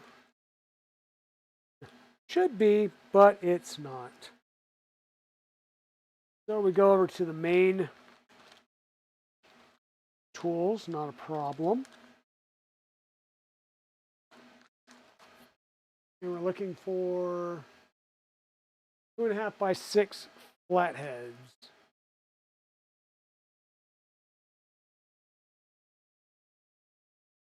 That would be them. And I really, really, really...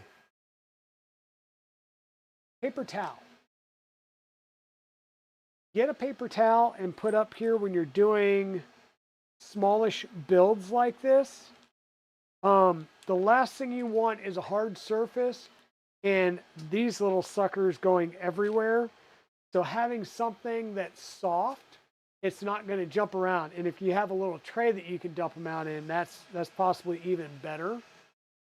We're going to need 2 of these. I tend to just use a piece of paper towel because it's quick and easy.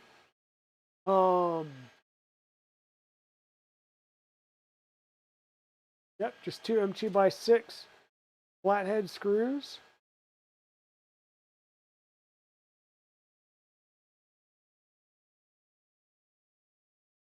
And this is going to secure straight down to that metal piece. And once again, these are countersunk screws.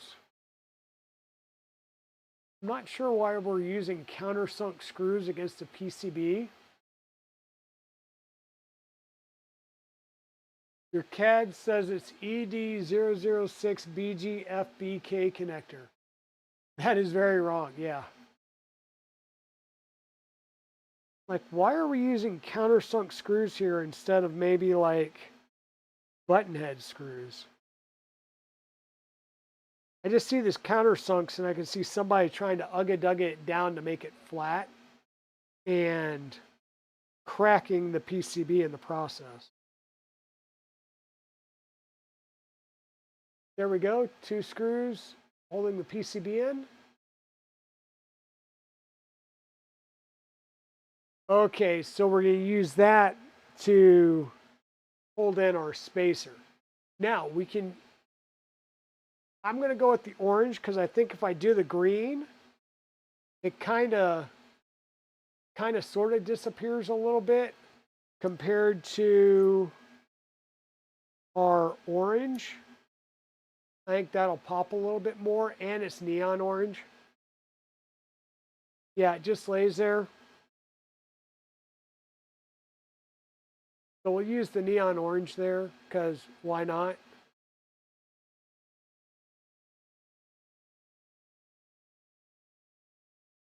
And there we go. You can use a small piece of tape to keep the PCB spacer in place so it will be easier to install.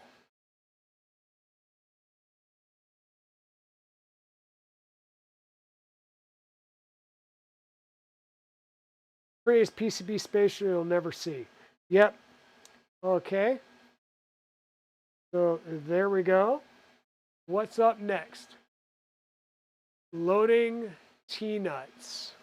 All right. So we need the 10 by 30 extrusion, which was all the way down towards the bottom.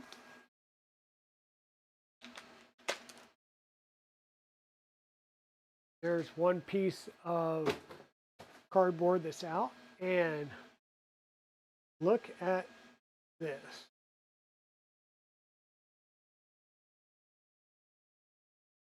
Very, very nice machining. We've got some registration marks right here, which is really nice to see on that. Very, very nice extrusion. Okay, we're gonna have 7 2020 M3s. I did see those somewhere around here. In here or in here?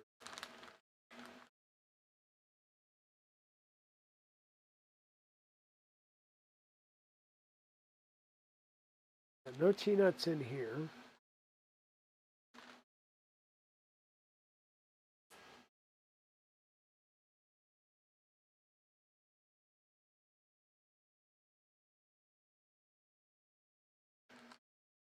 Okay, T-nuts, T-nuts, T-nuts. I know I've seen the T-nuts. Roll in T-nuts.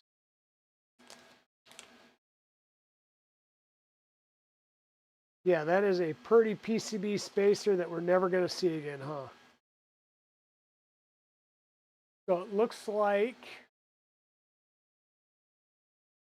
one, they're all going in the same direction with the screw hole going towards the hole in the, we've got the break in the hole. One on this side, the other 6 down here, and they'll get spaced accordingly.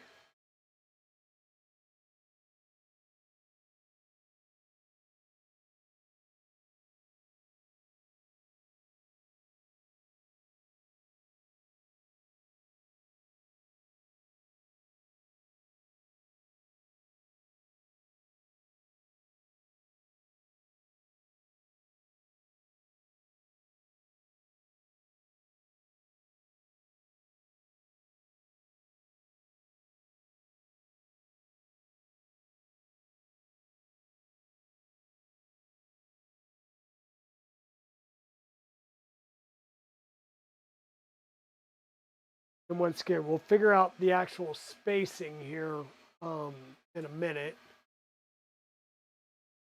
Now we need one M6 by 23 CNC thumb screw. M6 by 23 CNC thumb screw.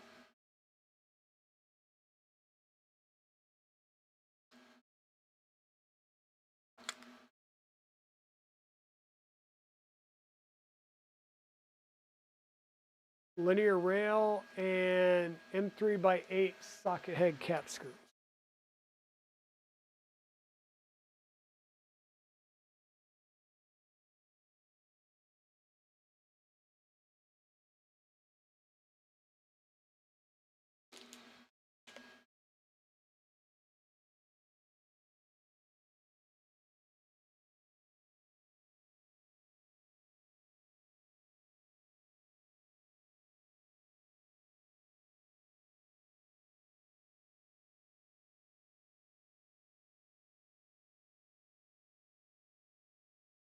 Okay.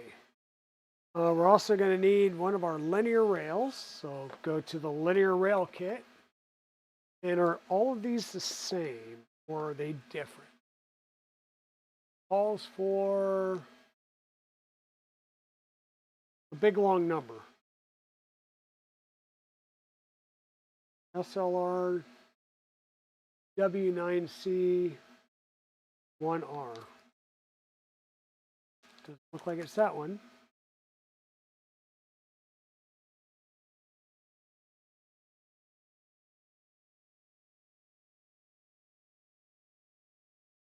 Nor that one.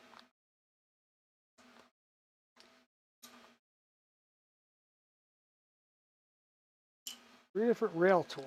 That's awesome.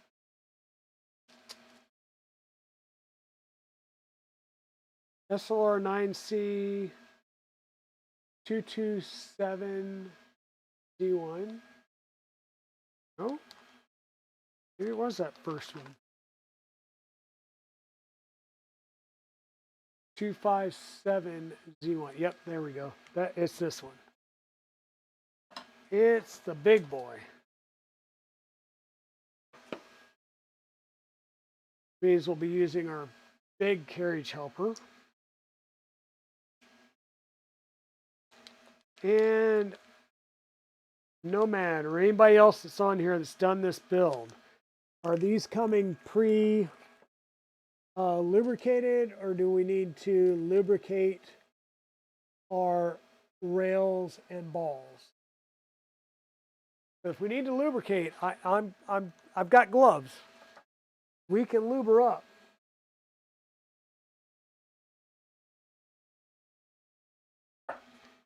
But if you tell me, nope, we're good to go, then batch 2 is pre-lubed, you've heard, but additional lube won't hurt. Gotcha, gotcha, gotcha. So what we'll do is we'll pop off our little end stop here. We've got our rail saver, carriage saver, whatever, and an MGW9. Line that up. And bring this rail over.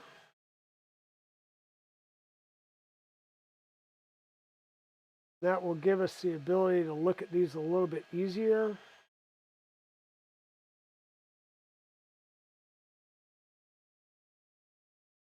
Yeah, if they are pre-lubed, they are lubed with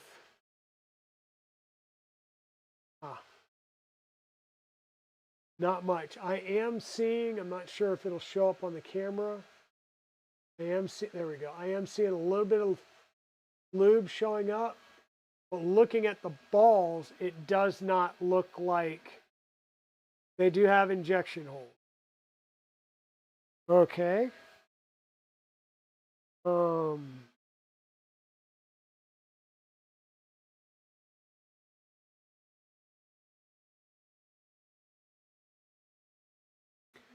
I just got the be careful.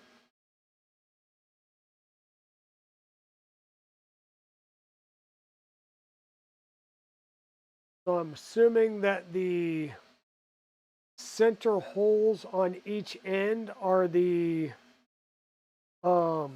injection ports.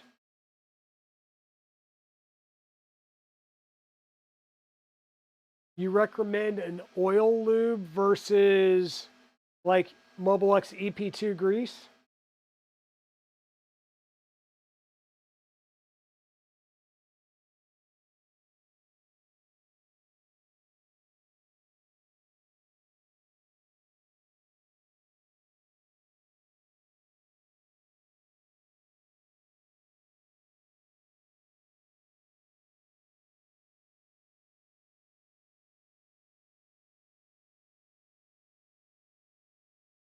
Grease for Z will work, oil for XY. But that's if you're going for high speed, you use standard lithium. Yeah, I've been using EP2 grease. I've got several syringes for the tight work, and then I've got an actual like full tube that I'm going to put in my little hand greaser here that I will use for like the Milo and stuff. This little guy.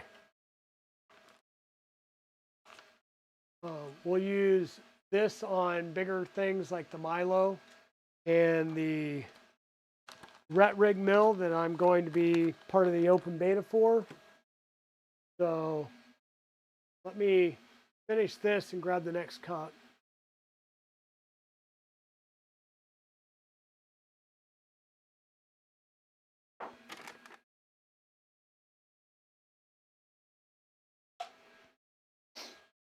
My local Dunkin' Donuts is failing me, not having donut holes later in the day.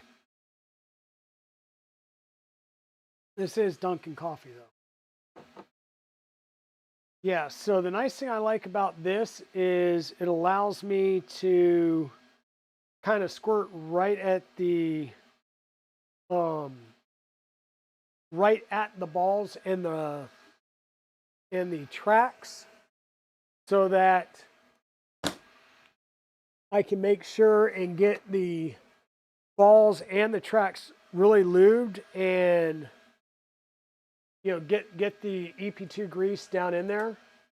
Oh, I'm sorry, I forgot Liz. If Liz is here, if not, she'll clip it later, but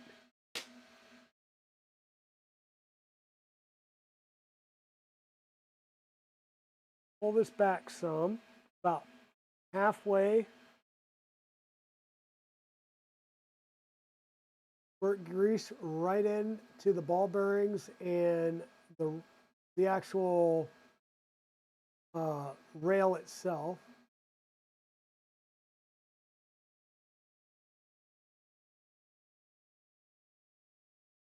Do that on both sides.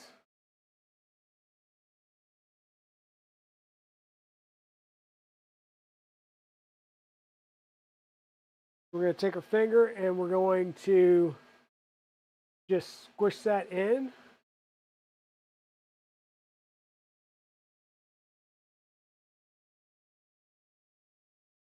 We'll use our rail piece here.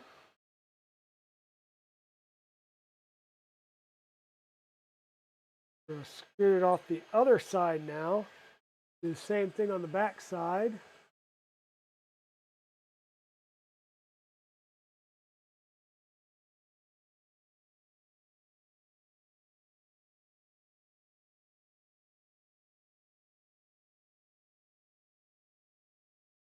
And the whole point here, like I said, is to get that grease down in the lanes. Because if you get the grease anywhere else, like down here in the main channel, it's kind of useless. It's not actually lubricating the balls. It's in the raceway. At that point, it's just lubricating the top of the rail, which you only need, like normally what I'll do is take my rails, and once I get them installed, I'll use some 3-in-1 oil with PTFE, and I will put a few drops on it and wipe it down, and that gives a light coat over the top just in case they're not stainless steel, even though that's what it says from, if you're getting stuff from AliExpress or what have you. So now what we're going to do is slide this back on the rail,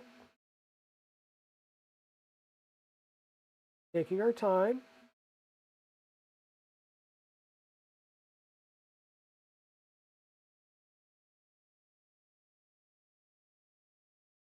Shouldn't have any balls that pop out, but because we have grease there and we're doing it on a paper towel, they're not going to shoot everywhere. We're just going to take a quick gander. There's no extra balls showing anywhere. Now we're going to really run it up and down so that we can actually get that grease through, because there's it's a racetrack in here. So we want to make sure that that grease gets fully through there, through the most, if not the full length of travel. If you really want to, you can take it back off and do another round of re-greasing. And that way you know for a fact that you really got grease all the way in there and it's fairly well packed. I think I'm going to call that good though.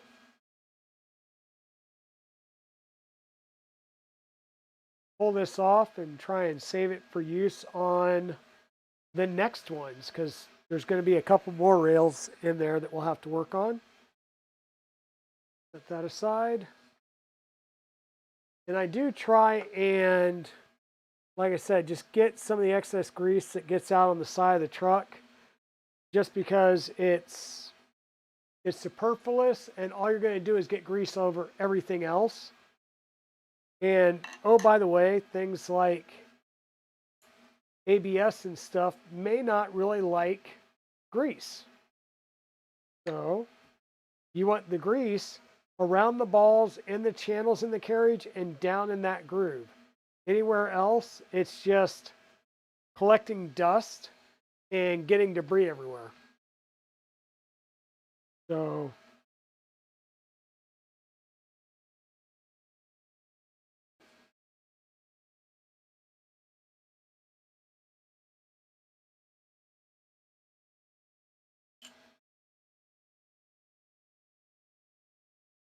stop her back there for now.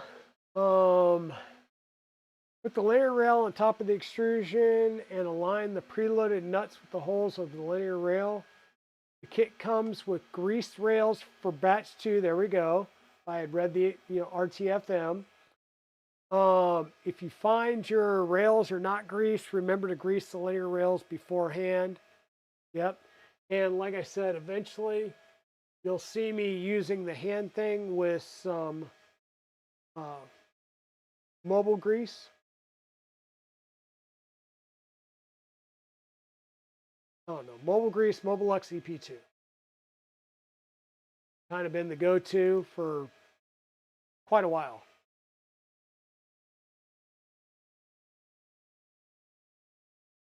If a printer or a CNC mill or something like that specifically calls for the use of a specific grease, go get that grease, right? Or oil or what have you.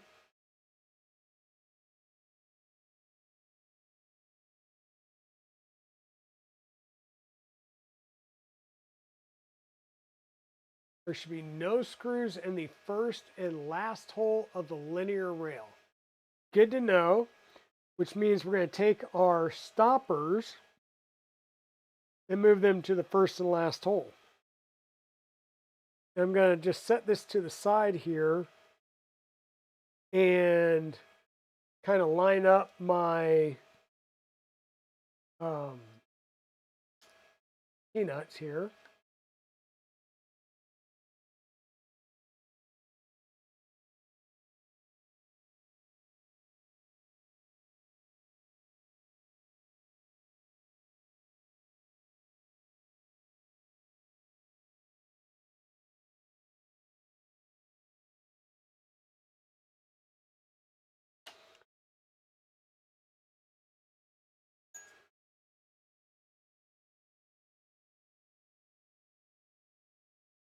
And Nomad, I'm assuming that it didn't say anything, it didn't call out for it, so there isn't a requirement for Loctite on these. My rail is upside down.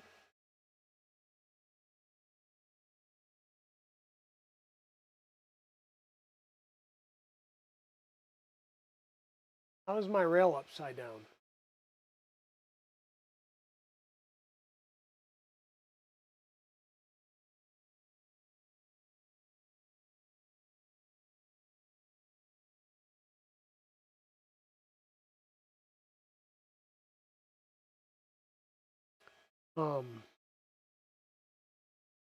I'm looking at the thing and it shows this to the right with the crosscut also on the right side.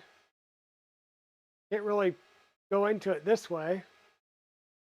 Or are you saying that my LDO, like the lettering on my LDO, and I just need to turn this around?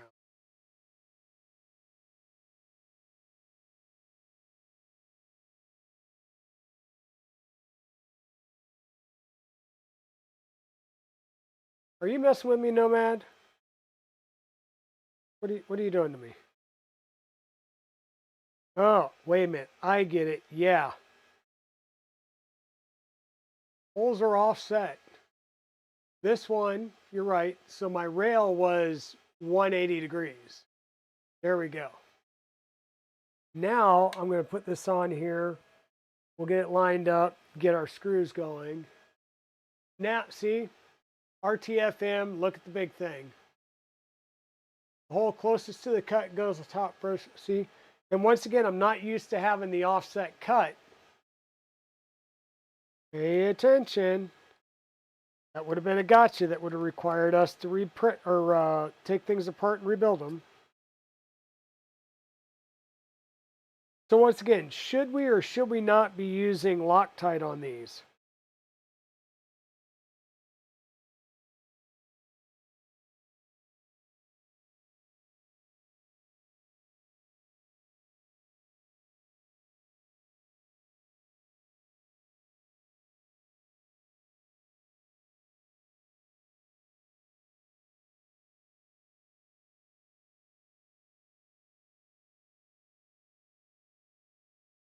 Yep.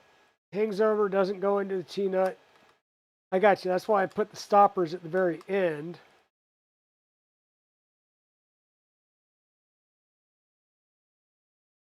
And I'm just getting my M3 by 8s and T-nuts, and I'm flushing it up to the side here. So I'm pushing it down to flush it up against the end there. And we'll do what we normally do, which is start in the middle and tighten our way out. Or you can go on one end and go to the end, but don't start at the ends and come in. Yeah. Oh, this side is going to be the flush side.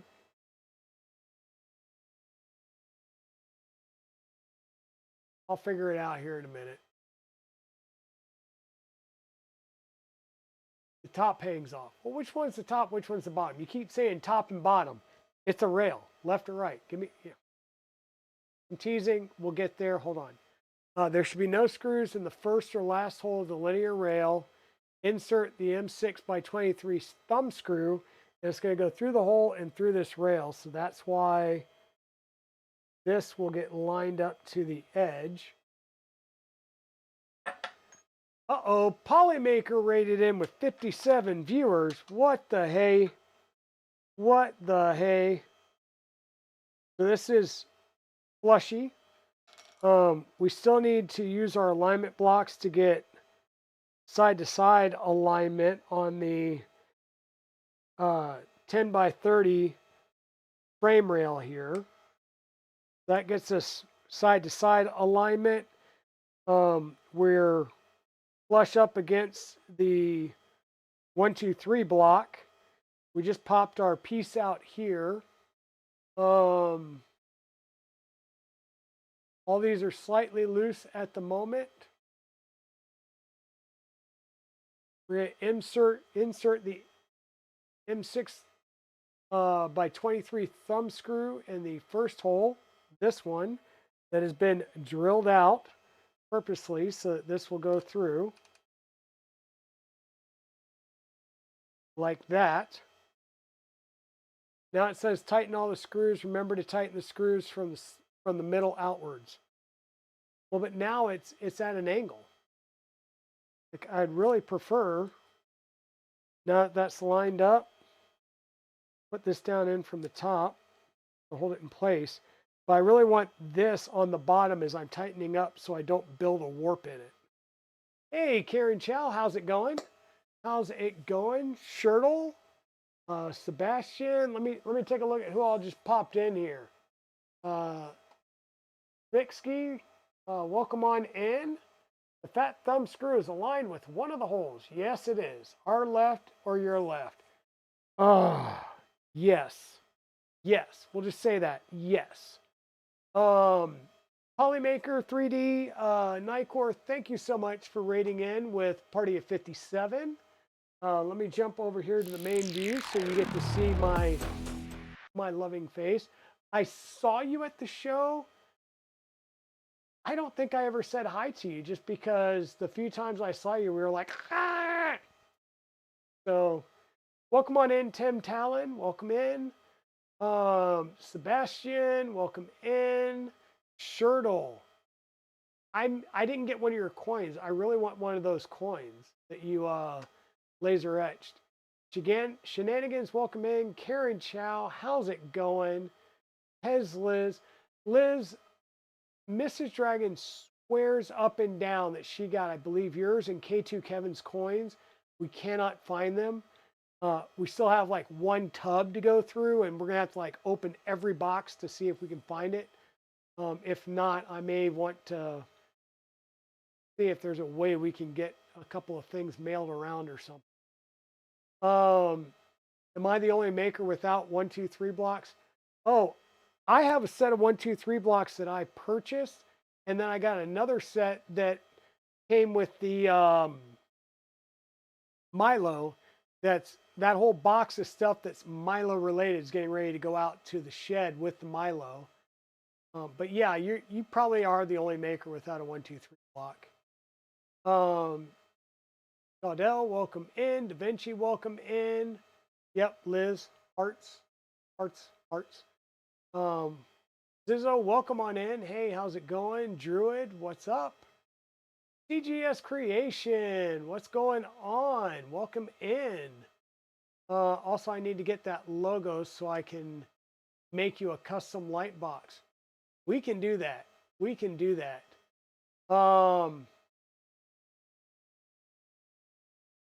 Yeah, even Pez Liz has, like Pez Liz has 1, 2, 3 blocks. Come on, Nomad. Hey, Miss Lee Marie, how are you? It was so great seeing you at the show. So great seeing you at the show. And I'm sitting here watching my screen doing the flicker thing again. I don't know why. Did this thing complete or? Hey, it did. We got some poops. And we've got some box turtle coins fresh off the press.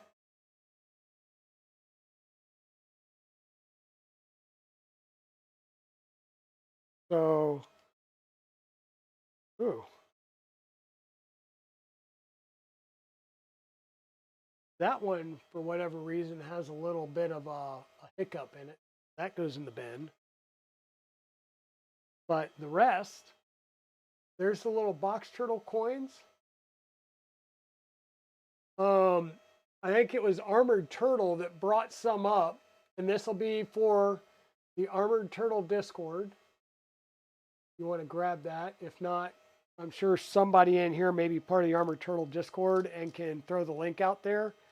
But if you're interested in the box turtle up here, I have heard that kits will be coming.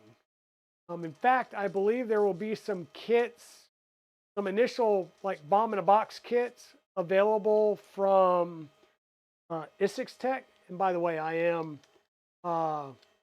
rubbing my coins together to flatten the edges out. There will be some bomb in the box from Isix Tech soon, but I do understand that there will be other kits that will come available shortly that will be available from your neighborhood local 3D printer Viddle crack dealers. I refer to them as the triad. KB3D, West 3D, Fabrico.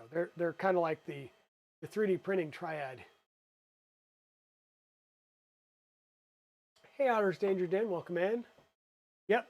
So right now I'm just printing sets of 4, but I do have a plate of like 16 or 20 that I'm going to start up one of these days. But I'm going to do that probably at the beginning of a day when I can sit here and just listen and monitor.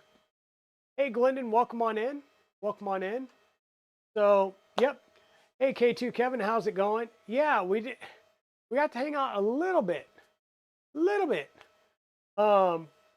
Yeah, you were busy with the table. Yeah, your table was jam-packed. If I was downstairs, I don't think I would even make it out of my booth, which might be something cool for next year. But anyhow, welcome on in, Raiders. Thank you all for coming in here and hanging out with us. We've started our Positron build. We've got Nomad's Galaxy here, and he's helping me along.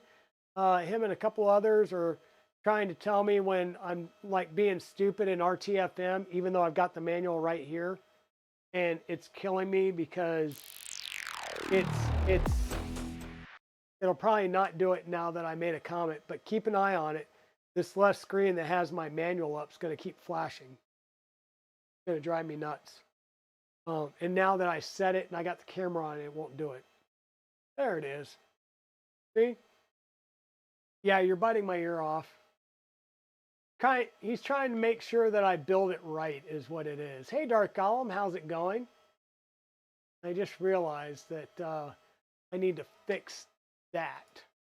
And by that, I mean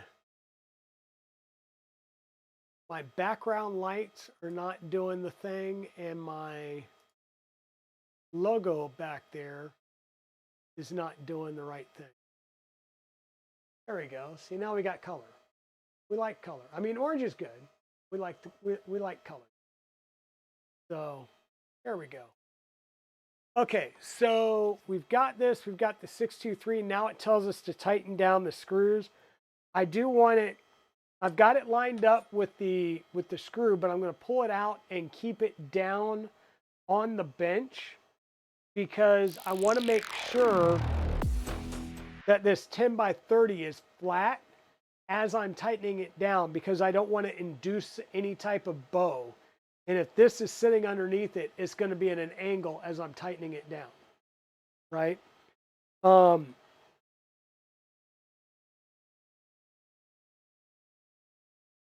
I'm like, it doesn't say to put Loctite on here, and I'm like tensing on whether or not I put Loctite. We're not going to put Loctite, but we are going to start in the middle here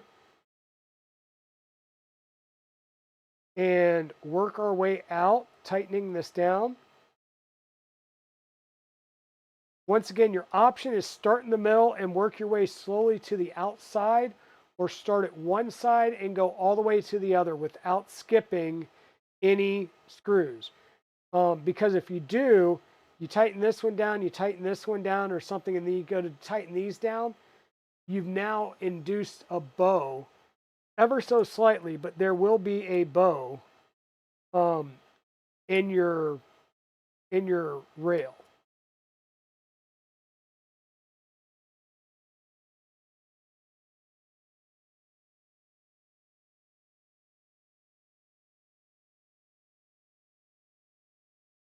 And the longer you go, the worse it's going to be. So this is there. We should be good if my screen will stop doing. Stop! I really need. So it doesn't do it all the time, and I have a feeling it's a driver update that is causing it to go wonky. We're going to install the bed carriage block on the rail next. Whoops. I need to be on this one for this scene. There we go. Now you guys see what I'm seeing. The good thing is it doesn't blank on, like the feed's not blanking for you guys. So that's good. So we need the machined carriage block and this alignment tool jig that we've got. We're going to attach the bed carriage block onto the carriage block of the linear rail and secure it with M3 by 12 socket head screws. Okay. So this whole thing gets flipped over, making sure that we don't lose our pretty little piece that we'll never see, which is why we went with the neon orange. So we're going to flip this over and we're going to line it up on our carriage block like so. And you should be able to move the carriage slightly under here to get everything lined up. I'm going to need a little bit of a cheater light here. Yep, we're lined up. And we want M3 by 12 socket head screws. We'll see if they provided those in our handy dandy kit here, or if we've got to grab from the main set of screws. Looks like we're grabbing from the main set of screws.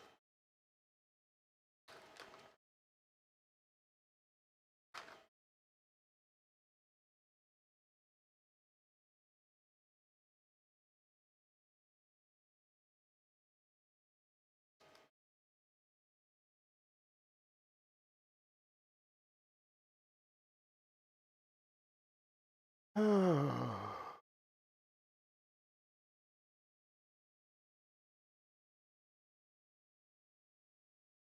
looking for M3 by 12 socket head cap screws, right? Yes. 4 of these.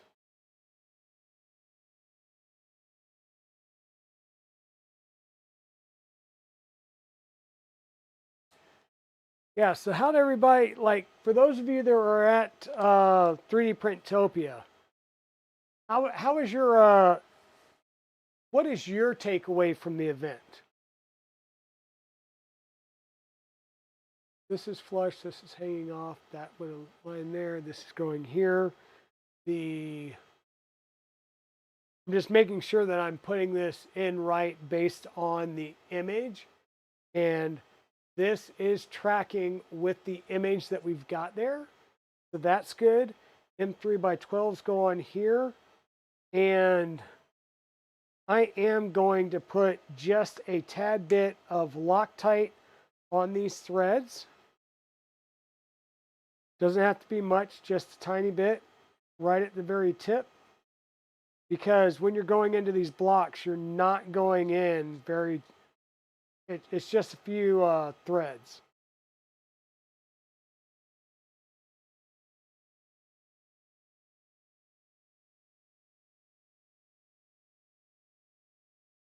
And I'm not going to tighten this down all the way just yet. I'm going to get all 4 screws going in, and then we'll come back in and tighten it.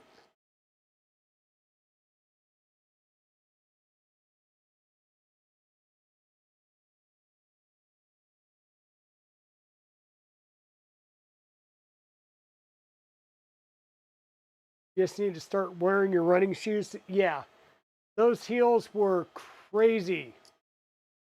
Like when I saw you that Saturday night, I was like, oh my God, I hope she wasn't wearing those heels all day. Because, yeah, late in the day on Saturday, my feet were screaming at me.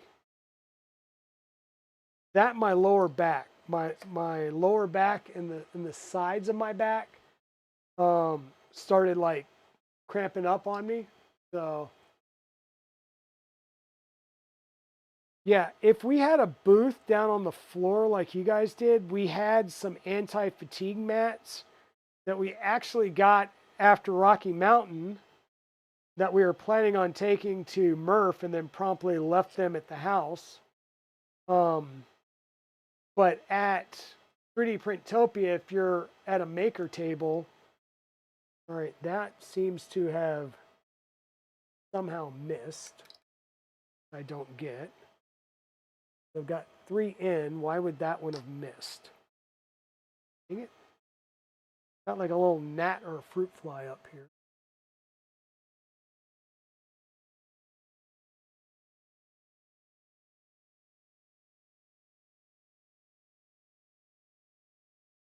No, it's lined up.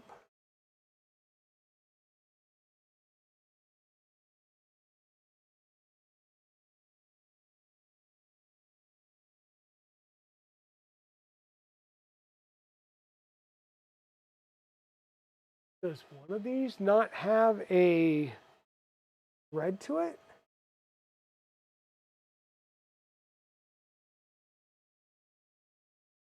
Because it's lined up on the block. I've got 3 of them lined up, which means the 4th one should be lined up and go straight in, but like going all the way down like it's completely like there's no thread for it to even thread into.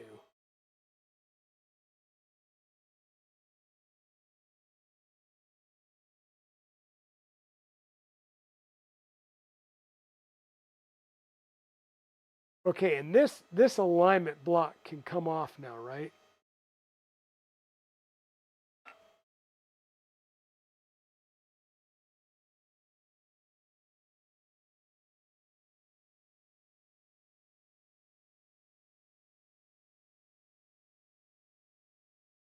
Oh, I know what's happening. It's hitting the plastic cover.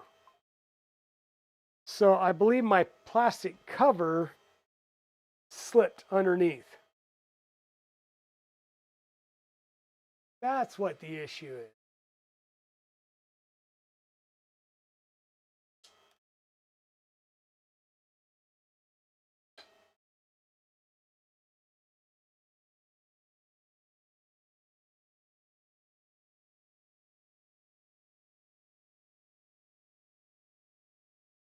That darn PCB cover that prevents the PCB from short circuiting out on our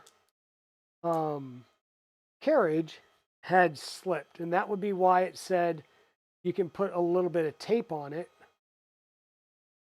so it doesn't do that.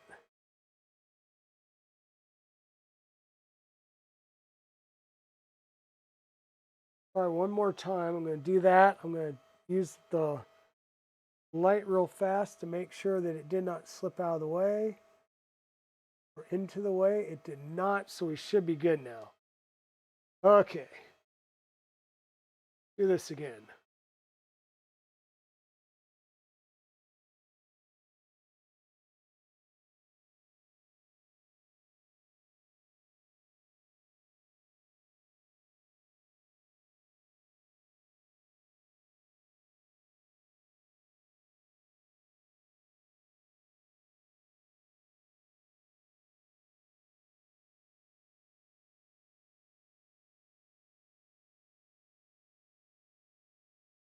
One,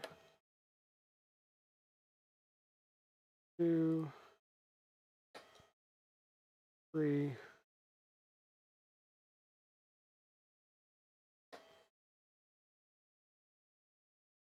and four. There we go.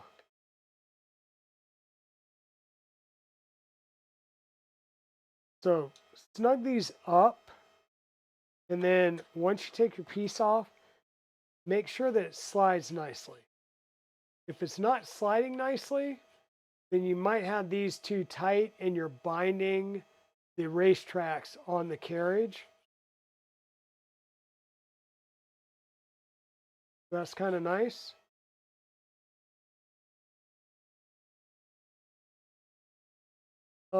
Position the Z belt retainer block will be this part. And this screws onto the side with M2.5 by 14s. Don't think those were in here either.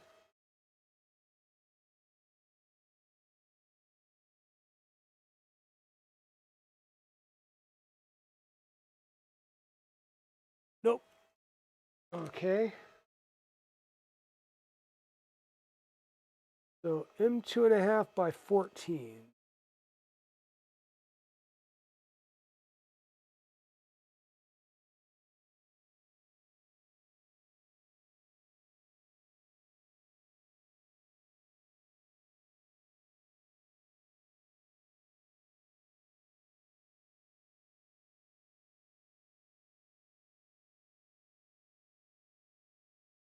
I just saw some 2.5 by 4s, and I'm like, oh, that's going to be lovely. 2.5 by 14s.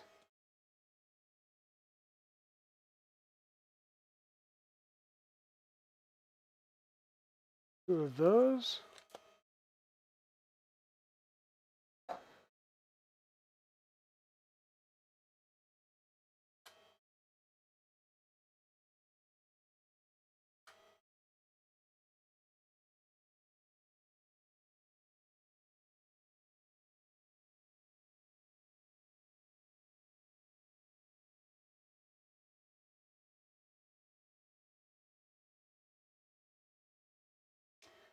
Hey, Druid, how's it going?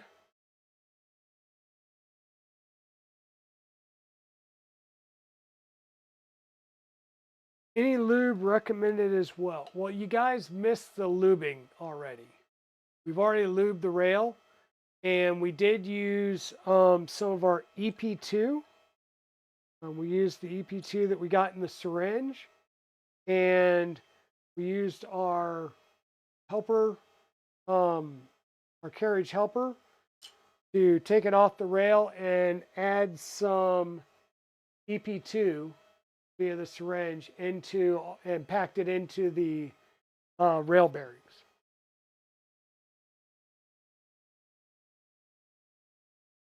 So we got our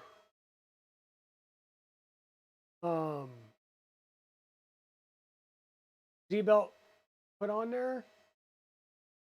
Now what? Preload an M4 hex nut on the position about 66 millimeters from the edge. So at this point, we're going to take our blocks off here, our alignment tools. I don't think we'll need these anymore, so we'll set those aside. I'm going to pop this back in there because that's going to provide a stop for our rail. Because we got the other one over here. We need to preload an M4 hex nut about 66 millimeters from the edge. And when it says about or approximately, you know, mark 1 eyeballs with a ruler works.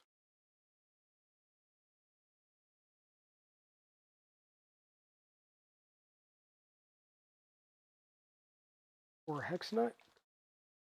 Mark 4. An M4 hex nut. This is going in on the side of the rail here. Oh, yeah.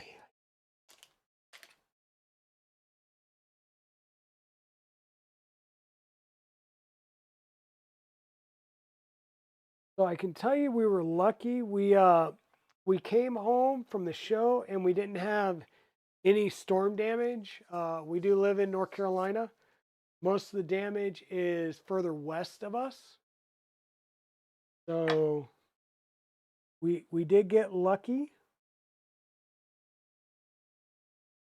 So we're going to go to 66 millimeters.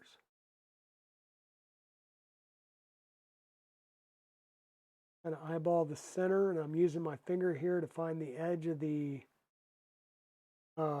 extrusion. So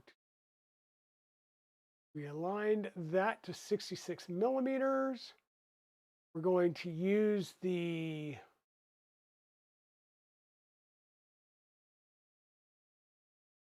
trying to read here. Stop blanking. Why are you blanking? Oh, about 6 mix. Insert an M7 by 5 by 50 millimeters.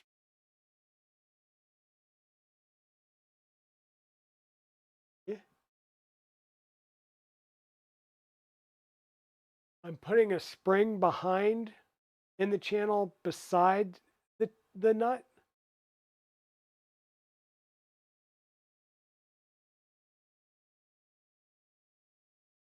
Kind of weird, but okay, I'll go with it. Assume the spring would be somewhere in here with the Z.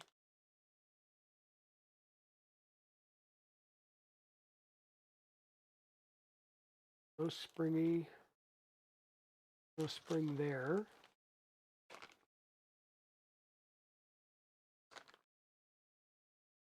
I remember seeing a spring in any of that.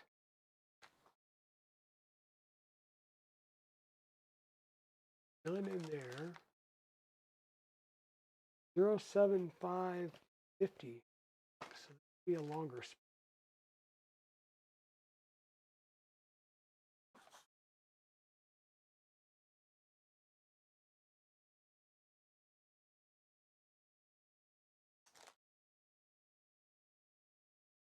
Oh, there we go.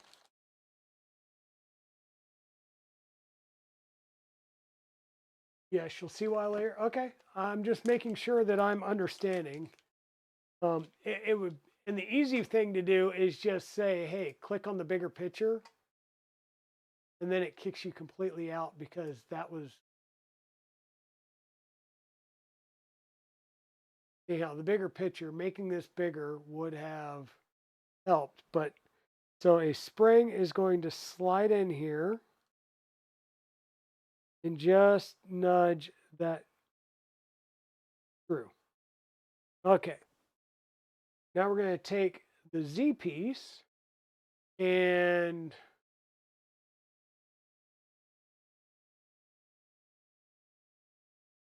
green, I swear.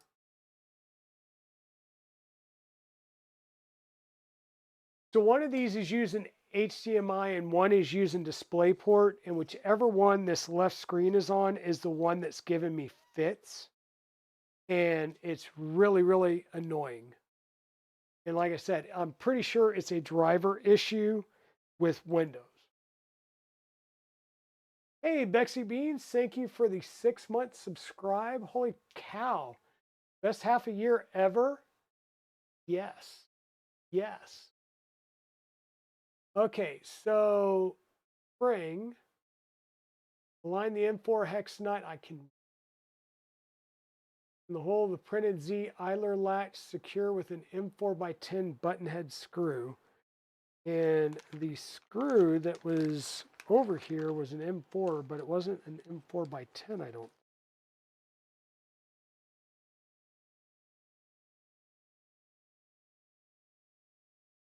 Thought there was an M4. There was like a 4 by 6.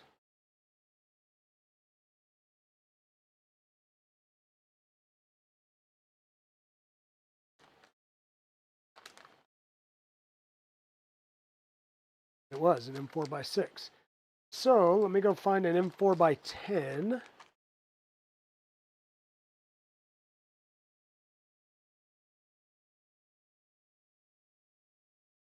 4 by 8s.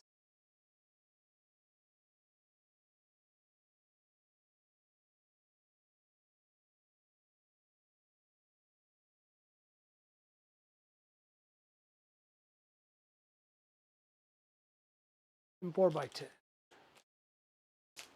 One of these.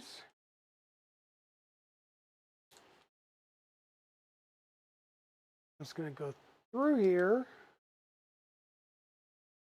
And M4. Yes. And this is just going to get attached and turn this. Line the hex nut in the hole. The Z idler latch, secure it with an M4 by 10 button head cap screw. Okay, this is going on.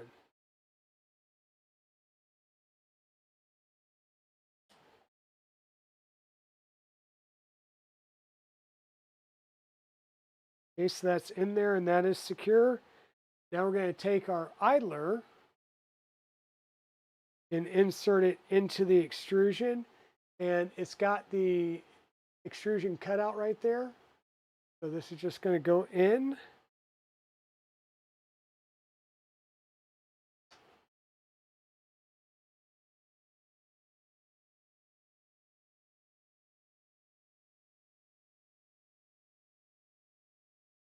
Okay.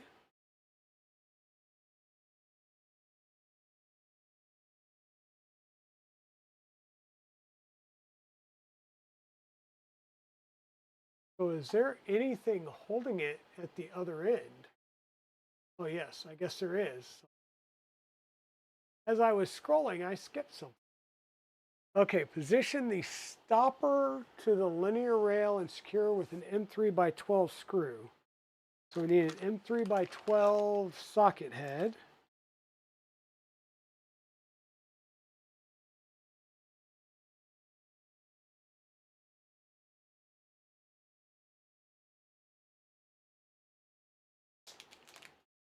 Thanks for the alert, Bexy Beans.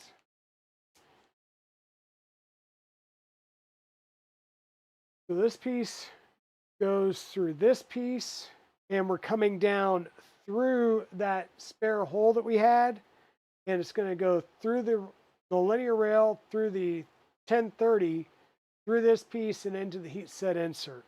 And this is what's going to align our little Z idler bracket here. We're going to pop off the rubber stopper. We're going to get this lined up here. Scooch that in.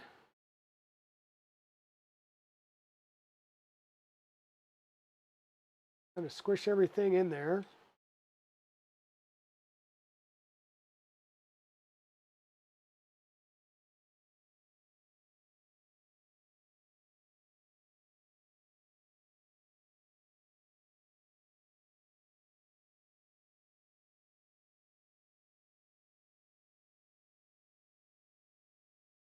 Okay, that is good. And that's a little loose right now. I don't know if I should kind of bring it at least into contact with the Z or not, but let's try and do that real fast. I'm assuming that it will be in contact.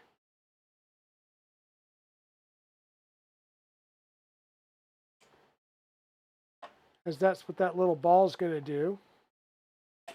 So we've got this mounted here. This is in there and being held in place. It actually shows this further down. So let me double check my measurement. Move that back as needed.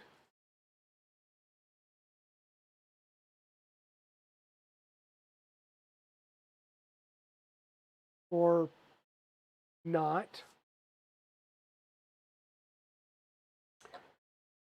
So is that right, Nomad? Or is this somehow supposed to be pressed all the way in? Because I don't think it's going to be pressed any further than that right there. Like it looks like it there, but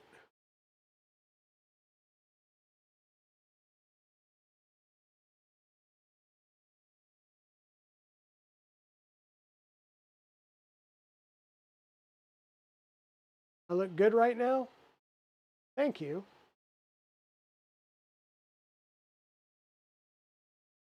Okay. The idler is meant to go all the way up and the latch is meant to click into place under it.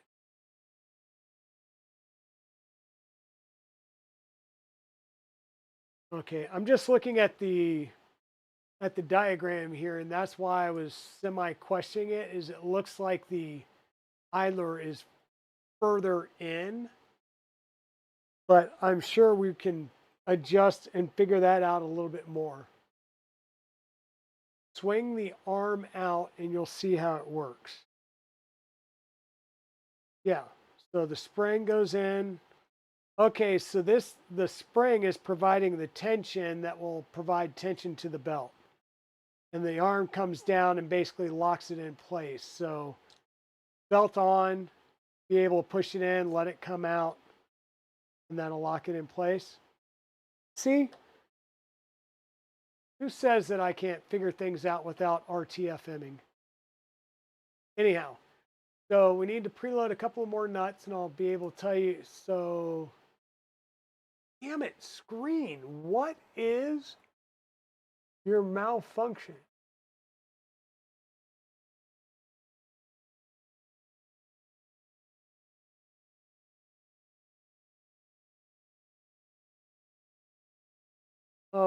Preload 3 M4 hex nuts into the extrusion. As soon as I find the M4 hex nuts again, we will do that. At the very least, I'm going to have to like dig out and go, okay, M3, M4, M2.5.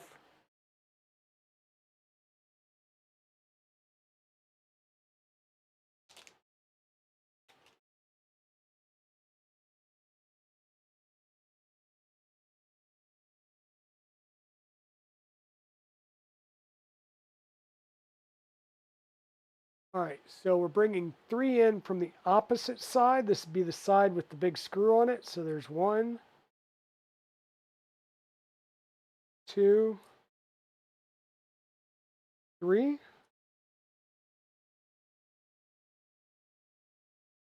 Align the holes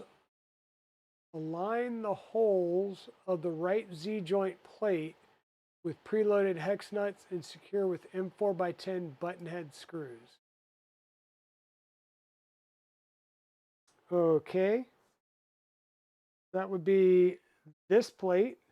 We'll have the 3 holes down at the bottom here. So 1, 2, 3. That's what's going to be aligned. And M4x10 button head screws.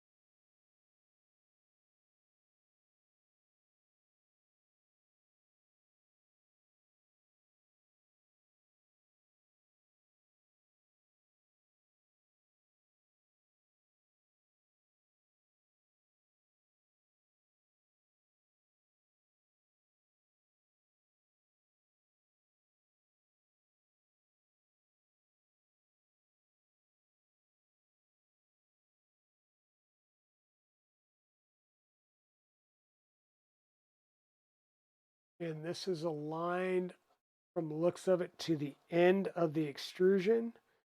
So once again, 1, 2, 3 block. Bring this right to the end of that extrusion.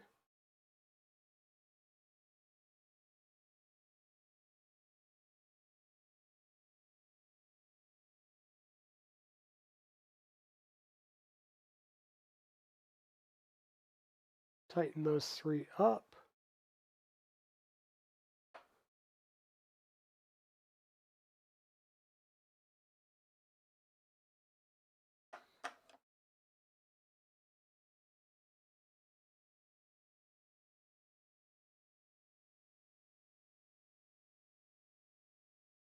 Go.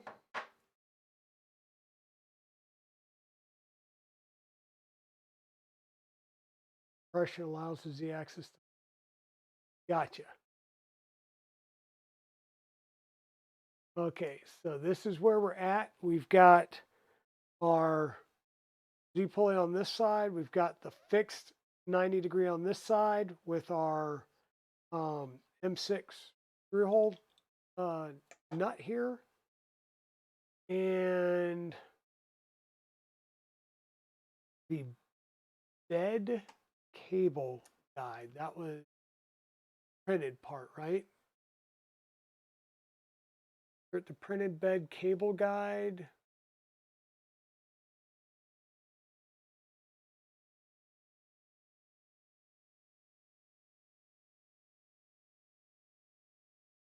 Okay, and this goes over here on this opposite side. And it really only goes in, well, it's a symmetrical piece, so it's going in one way and just slide it forward. And it'll be held there because of the other end piece. Green, stop it already. Now on this side, we need to preload 2 M4 hex nuts.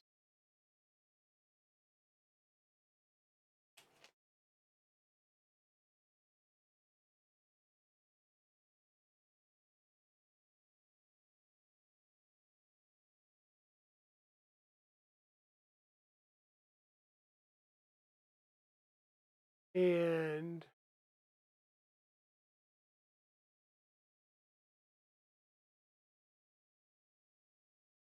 for the picture for the installation spot, the bottom of the printed part should be 30 millimeters away from the extrusion end.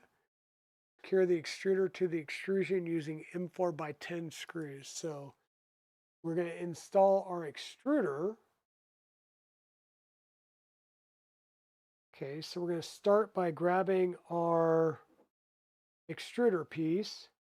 And we're going to be going into these 2 wings down here. And the idler and our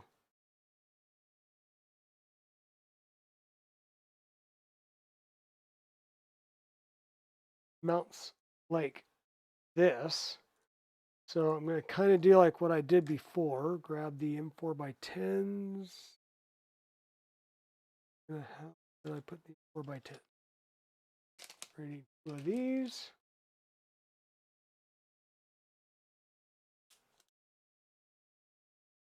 We'll get these started and then we'll get the right distance laid out.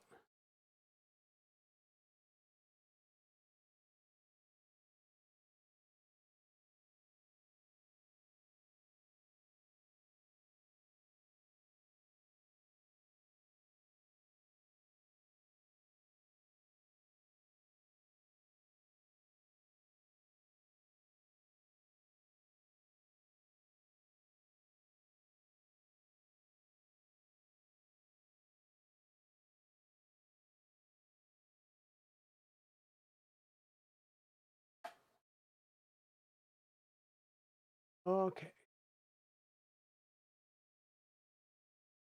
Be 30 millimeters away from the extrusion end. So these are Mark 1 eyeballs again.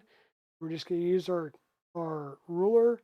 We're going to push the extruder down until we get to the 30 millimeter.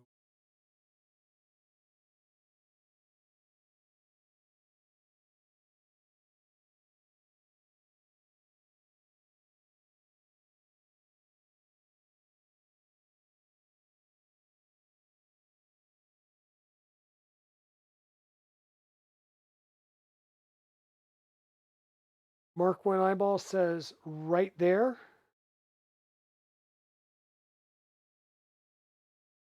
We're going to lock this in place.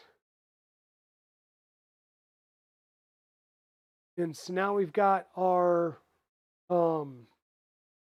Z-rail and the extruder. And the assembly is complete. 2 chapters done. We're gonna do the little pretty colors.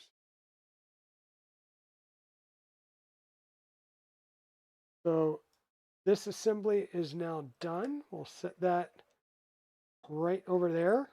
We didn't use the right leg piece yet. Those stoppers over there. This is an extra that we're not going to use. And we'll hit the back button and we'll go on to the Z drive. We're at 9 o'clock, folks. Let's go a little bit further. Not too much longer, but we'll go a little bit longer. So the Z drive. Not going to go too much longer because this screen is going to annoy the crap out of me. Let me try and play with the cable and see if it's a loose cable or something.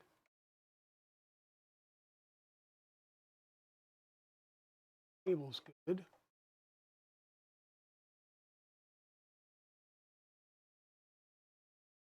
Maybe it's just saying, you know, upgrade me, get rid of me and get something new.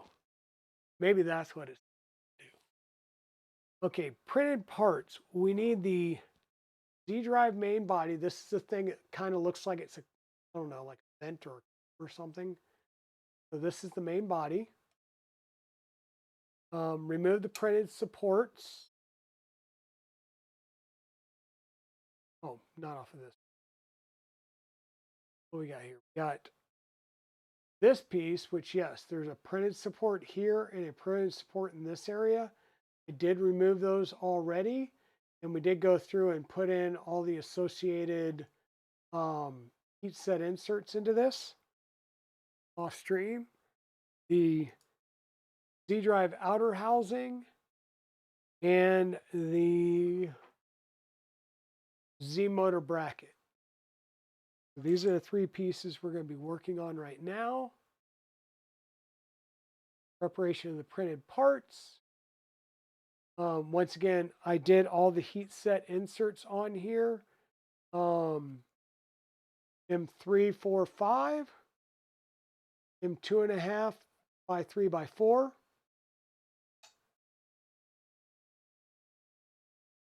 M345.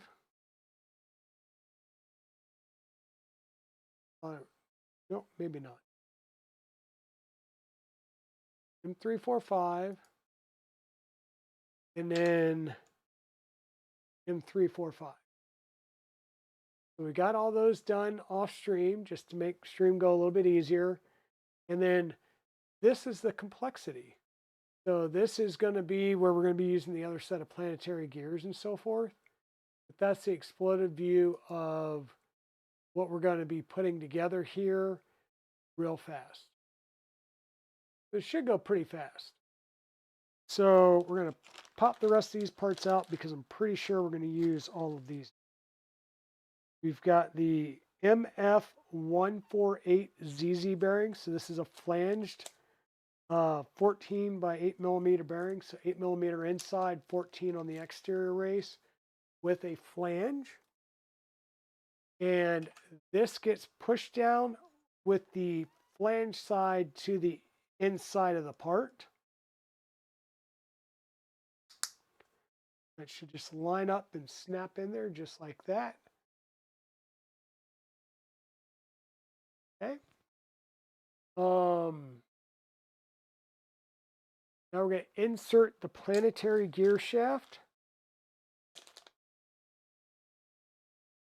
This is the CNC'd planetary gear shaft. Once again, this is probably going to be well, that's not going to be a tight fit at all. Well, no. So the shaft there is not going to be tight fit, but when it gets up to this collar, that's where it's going to fit into the bearing.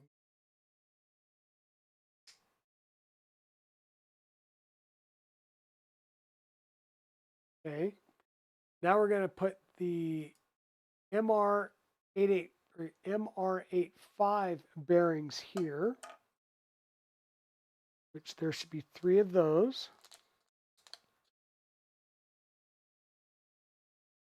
Actually 4 in there. Not sure if one's a spare, but these will go down on the milled shafts.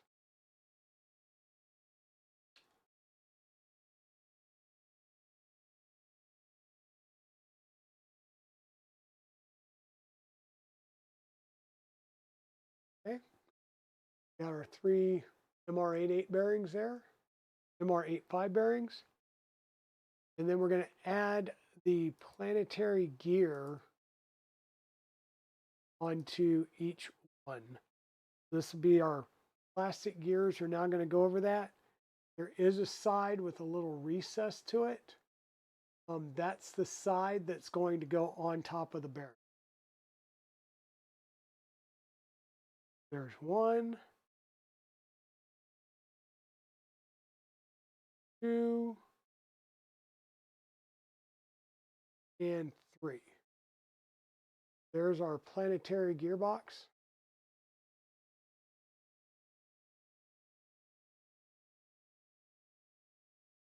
Now we're going to put a cover. So this is the planetary gearbox cover. Be careful when placing the cover. You need to slightly twist the cover, make the cover and gears fit. Please twist the shaft 2 full rotations after finishing placing the cover. If it moves smoothly, this means you had a successful install. Once again, these come pre-lubricated, pre-greased. That's what the kind of grayish white is in there. It is pre-lubed and greased by whatchamacallit.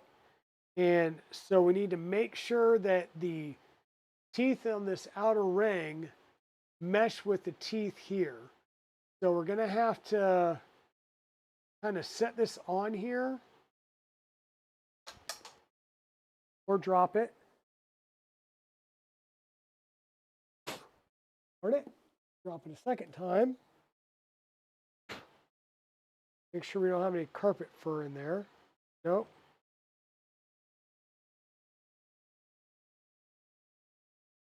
Get this lined up.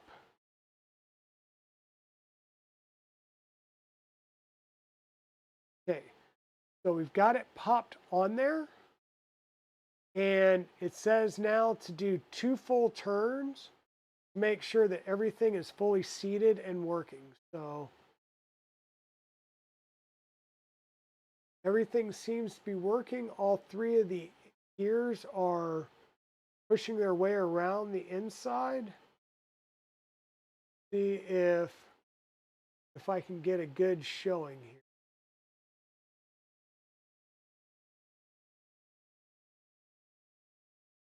There we go. Now it's full. So with that down there, should be able to see those gears moving.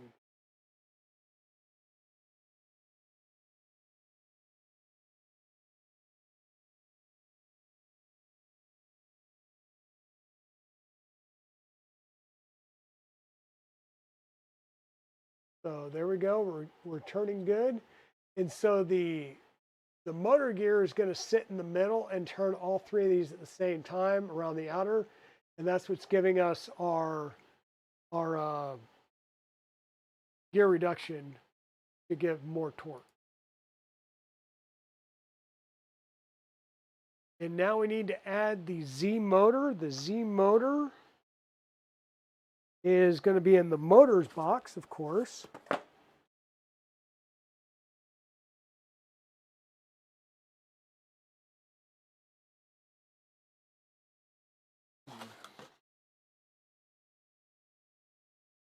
And it does list 4 different types or 4 different designations. So this is a PV38 or 3E. So this should be the extruder pancake. And if I go to the other one instead, this one should be the PV3Z. So this is the Positron version 3Z motor. So be aware, each one of these motors has a different designation. And I'm not going to be able to show you on the motor because it's kind of too small. But the box does have the 4 different motor designations. So make sure that you pay attention to what's in the parentheses there and grab the right one. What kind of printer did you get, Zizzo?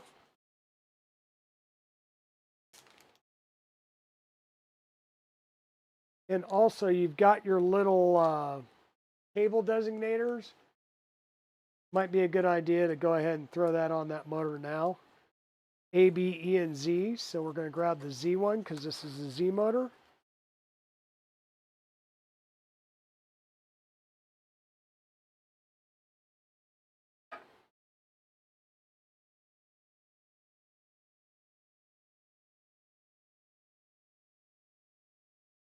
Slide it on there and put it on like that. Okay. Now, here's a question for you, Nomad.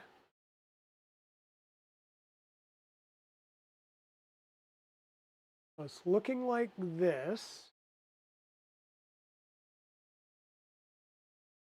Okay. Problem solved. The motor cable needs to be down here coming out the side. So not up here, but down like that. And we need to make sure that our gears mesh. So you may have to butts with it to make sure that it lines up with the 3 inner gears.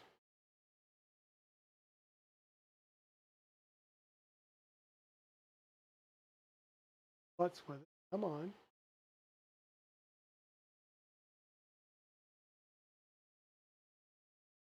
There we go. Should just clip in place like that. And then once again, I'm going to grab the shaft and just make sure that I can move it. And I can. I was trying to figure out which way the motor wires needed to come out, but this does show the motor wires. Here's my vent section, and the motor wires come out down here. So I got those in the right direction. Cable motor should go through the slot. So this little slot here is where our cable or our motor is going to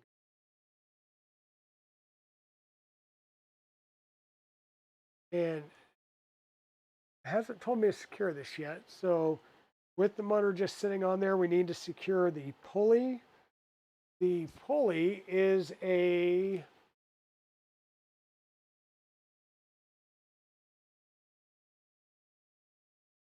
what size pulley are we? 2GT 20 tooth. So we're using this one because the only other one in here is a smooth idler. So this is a 20 tooth pulley, the standard pulley that has been drilled out for set screws. I didn't feel a set screw come out with it, so is there a set screw? Oh crap. Let's find the set screws. Two M3x3 set screws. Is there an M3x3 would be fairly big, so it wasn't the very, very small thing that I saw before. So there should be a package of M3x3 set screws somewhere in here.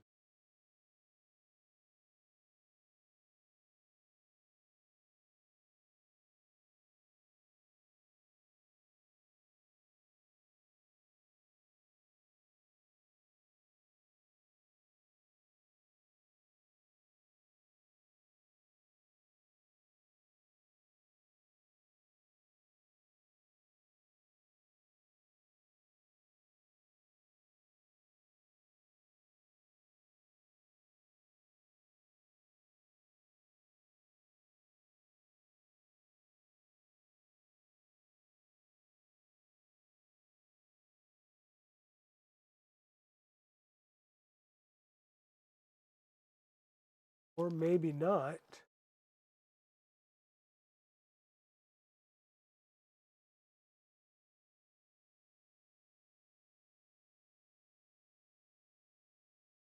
Um,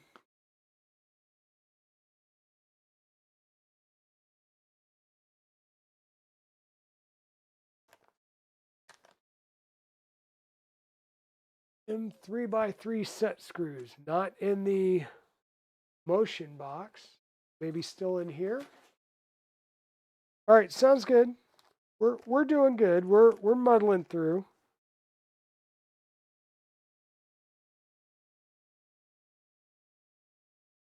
Ring, feet, Capricorn tube, zip ties. So no set screws here. I may have to grab some of my own, unless they're in the extruder kit.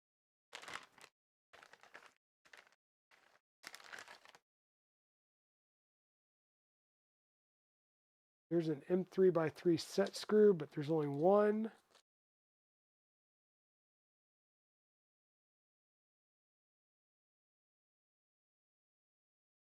Hope I don't need it later for that one, but I believe I have M3x3 set screws left over from the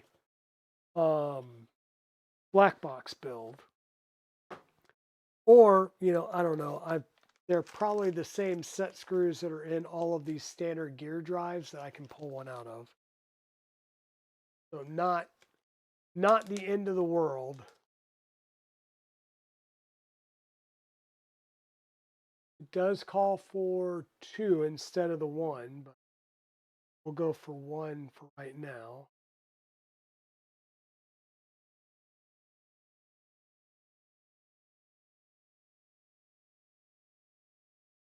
Or at least we'll get this one started. Then we'll find another one to do the second one. Install one of the set screws on the shaft on the flat side and install one into another hole of the pulley. Set screws should be pre-applied with thread locker.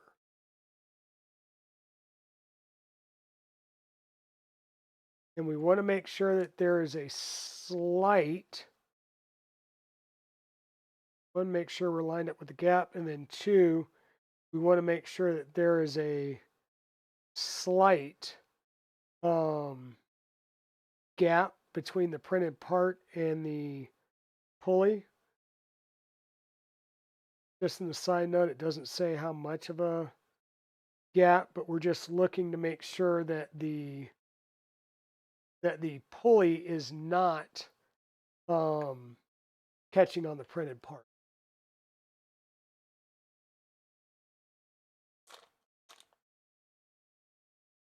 Like I said, I'm just going to dig in here and grab one out of one of these other ears.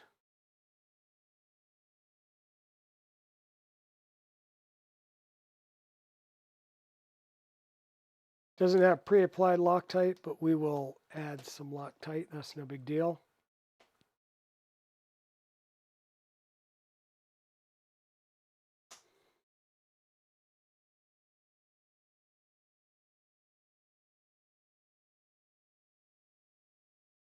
Rusa XL. Sweet. Building it up tomorrow. Okay. And did you get all 5 tool heads or just, did you just start off with 2 or what'd you do?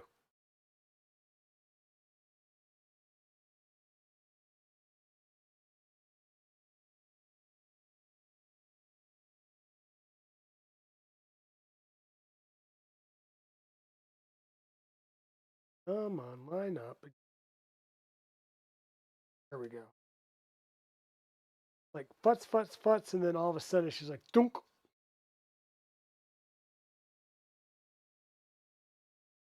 All right. Everything's lined up, and we've got an ever so slight gap between the pulley and the printed part. I'm not sure if I'll see that. There is a slight gap, and if I need a little bit more, we can adjust. That's why it's got set screws. We can adjust it. This is going to come up and go through that little raceway right there. So we've got pulley on with set screws. We left a small gap so it doesn't rub.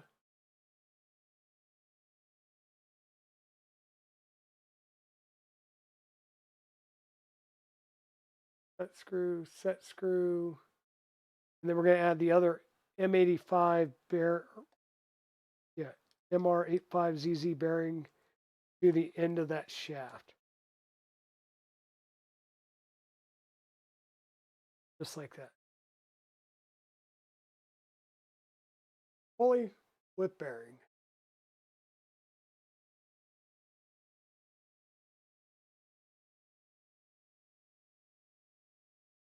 Okay, so now we need to prepare the main body.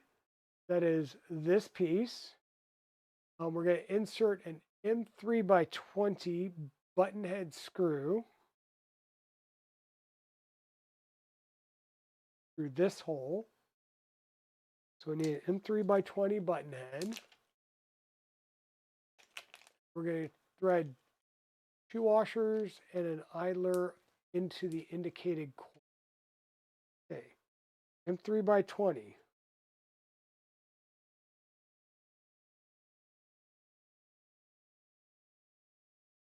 Want to be screwed in. Then on the back side, we're going to do 5mm shim, or excuse me, not a 5. 3 by 6 by 0.5 shim washer. We'll do washer, bearing, washer. You only got 1 tool head. Was enough to work. Yeah, it was enough work to convince my wife. Yeah, tell me about it. But I told her it comes with a big pack of gummy bears, so it made it easy to sell it. Yep, it does. The XL does come with an XL size pack of gummy bears. That is. Oh, you're fine. Have I heard anything of the Kitty Plus 4 printer? I have not. I have not used it. I think 3D print, or excuse me, 3D Vader, was it? 3D Print SOS. Over on YouTube has the Kitty 4 Plus or Plus 4, whichever content. I would send you over there. I believe he was doing kind of like a, I've used it, I like it, and now that it's hit the market and he can do more things with it, he's, I believe, opening it up.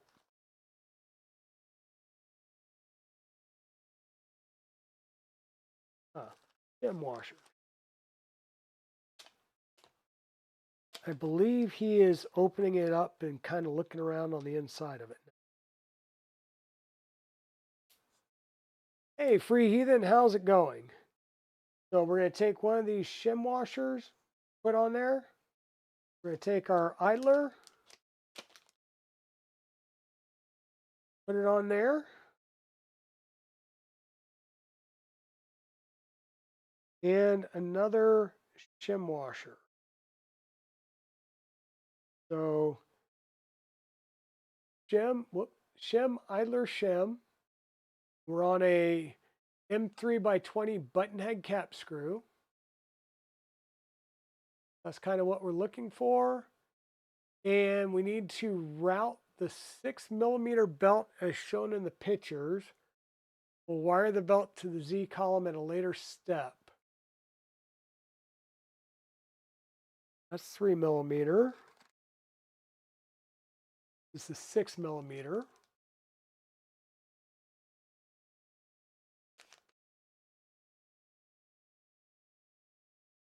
Yeah, like I said, I have no experience with it. I don't get printers to do reviews of per se. I get printers to do builds of. Like my uh, X1Cs behind me, I purchase those. I don't get really first looks at those types of things yet. But yeah, so we're gonna take our motor piece here. We're gonna loop our M6 belt around that pulley and attach the outer housing to the main body and fashion the M3 by 20 button head screw. This is kind of what we're going to look like. Showing me different orientation. So, darn it. Every time I do this, I drop the motor out of the planetary gearbox and then gotta play hell to get it realigned again. Motor teeth there. Okay. Belt around said motor. As this housing is going like this, large side, short side, this goes over it like that. So I need to hold these in this direction. Put this so that the skim washer and the M20 line up on the top screw.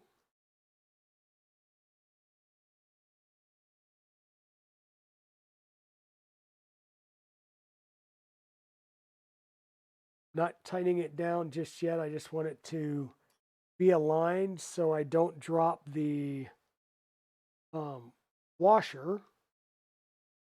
Need to make sure that my belt's out of the way.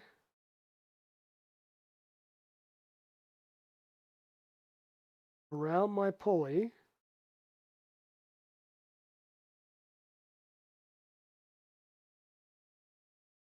This is fiddly nomad.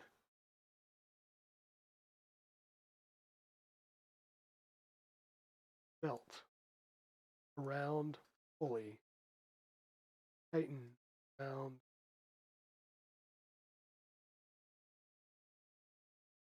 Interlock T. Ah, damn it. Me and this motor.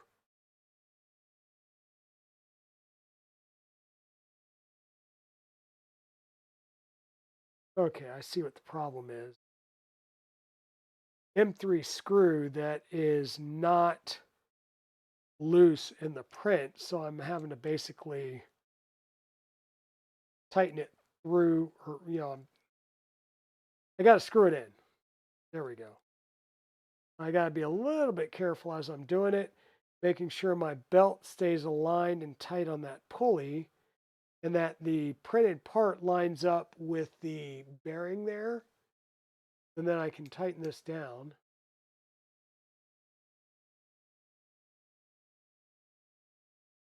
That way the belt's going right, the bearing is popping in the printed part nicely. Popping in the printed part nicely.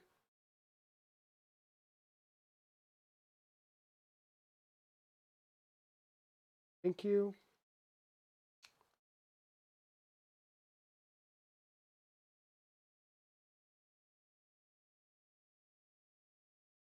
Make sure that this is tight, but that we don't over tighten it so our bearing doesn't roll. And then for the 15th time, we're going to line up our motor in our planetary gearbox again.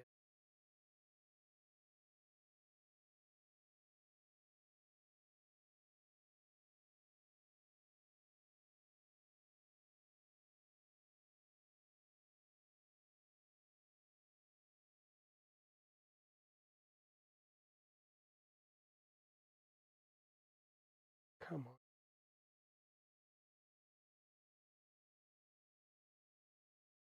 on. Now, how's it going, free heathen? Hope you are doing well today.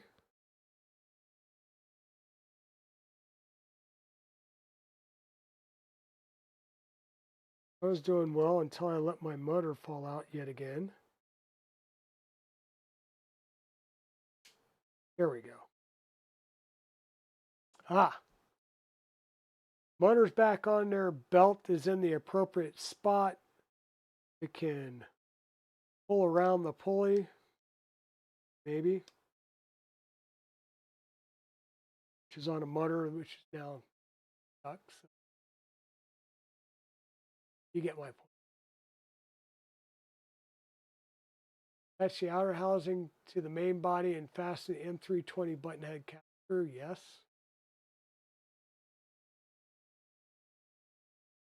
Attach the motor bracket to the motor as shown in the picture. That would be this piece. Our wire needs to be coming through here to go up or down. Way does the wire go?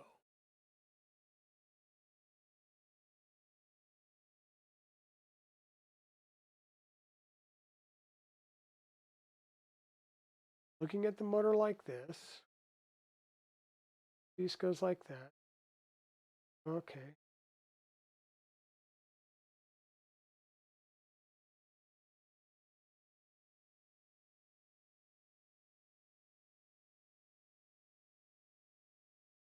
There we go.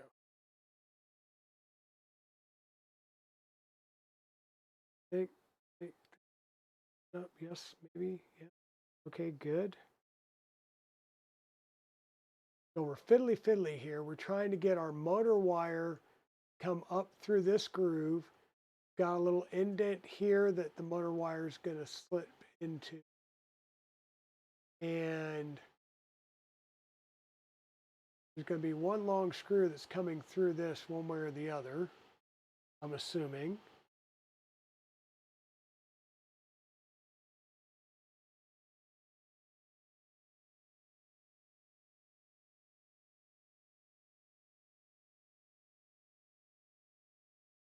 Yep.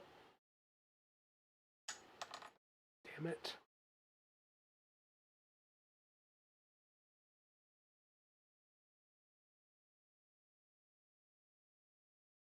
So we're looking at the motor like this. The motor wire is coming down and coming out like that. So that's good. Now we're going to secure the printed part with an M3 by 25 screw. So looking at it from this view, we've got an M3 by 25 screw in the upper left hole, which is tapping directly into plastic. Oh.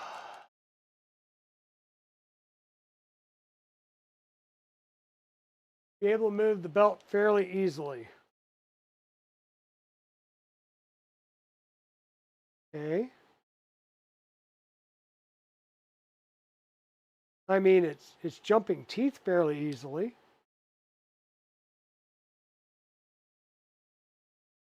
Are you gonna make me take this apart?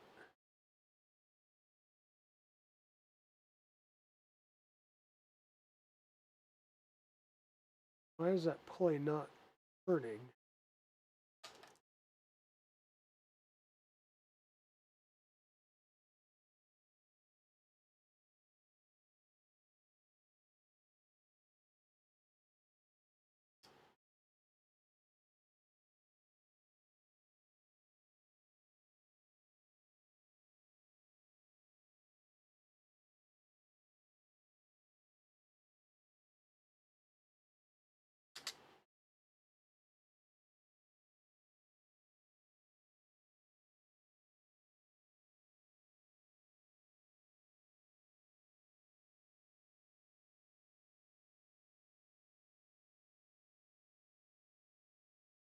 We'll see if maybe the other screw is in too tight, but bear with me a moment here. Or it could be that because I don't have this screw in yet, that it is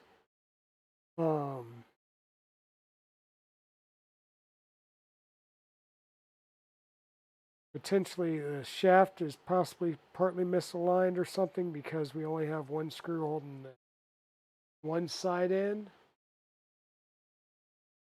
So bear with me.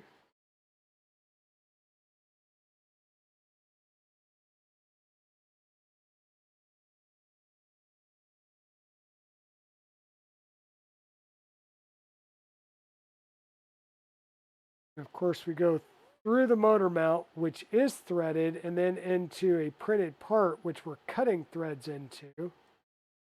Probably would have been a good idea to cut threads into the printed part first so that we make sure and get a nice sandwich going there that lines up. That idler moves well.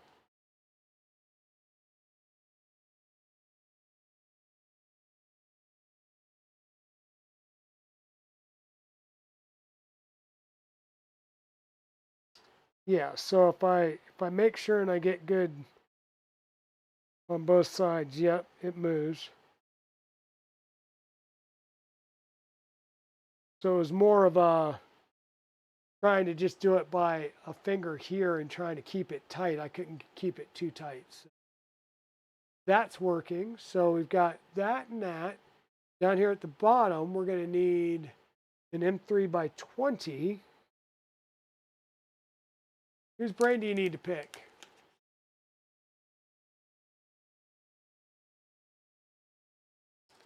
Pick away, free heathen, pick away. Am I torquing any of this? No, it hasn't told me to torque anything. And I'm too lazy to look up any torque figures. So no torquing. And I'm not torquing either.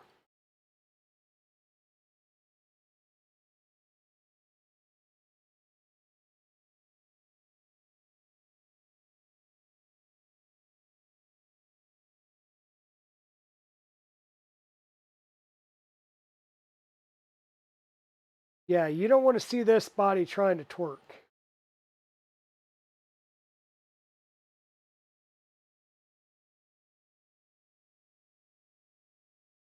Okay, that one's in. That one's in. We need an M3 by 8 for the very front, which I just threw on the ground because why not?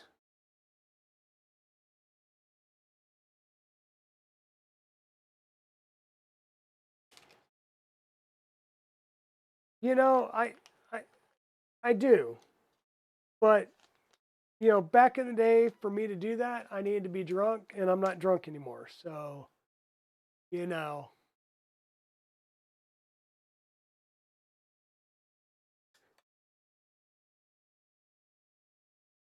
oh, it's turning into one of those days. Does anyone make an alternate tool head for a Snapmaker J1? Not that I am aware of, but I've never messed with the Snapmaker J1, so I don't take me as the gospel truth on that.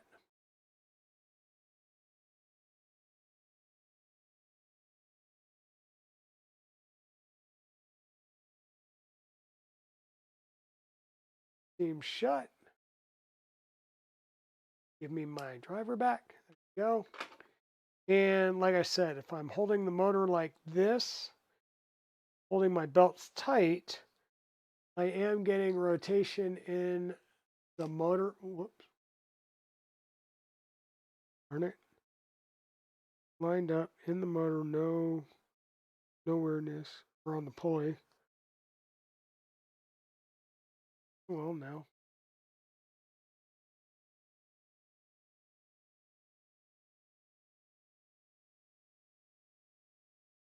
We should be good. We should be good. If not, you know, as I said, it'll give Modbot a chance if I have to tear things back.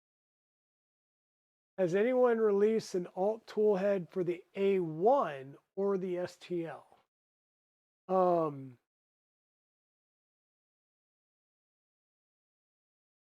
um, I haven't used an A1 or an A1 Mini, but I'm assuming that the head is very similar to the bamboo one, and the fact that you've got a magnetic shroud that covers up some circuit boards and stuff. Are you looking for just a replacement shroud piece, or are you looking to replace the entire tool head? Hey, the Z drive's done.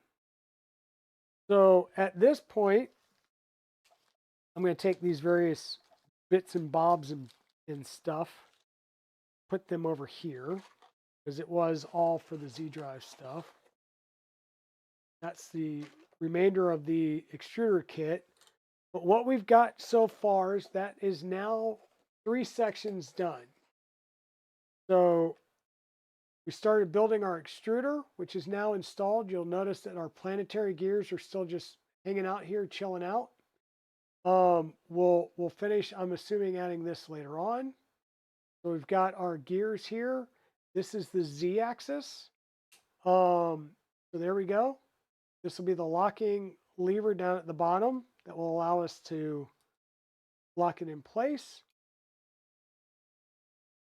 And we've got the Z motor and drive belt. So now we would be on to building the bed V holder.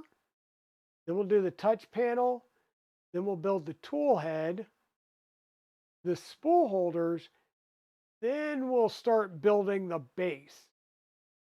I like this. Build all the components, then build the base where you're assembling everything onto it. I like that.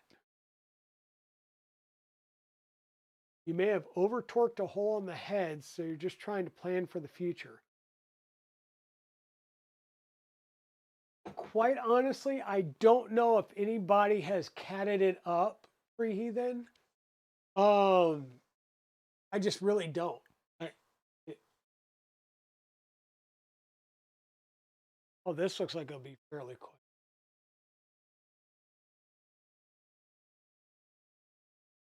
So parts to print. Before you assemble, you need 2 bed spring retainer rings. Okay. Bed spring retainer rings. Those look like they're going to be small parts. So let me get a lot of the big parts out of here. By the way, our colors here are neon orange and British racing green. I think it's those things.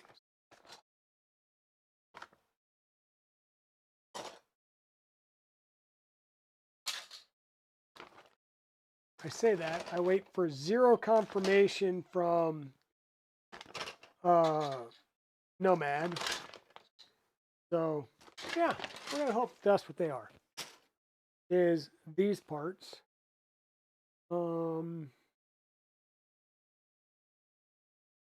Maybe, sort of, yes.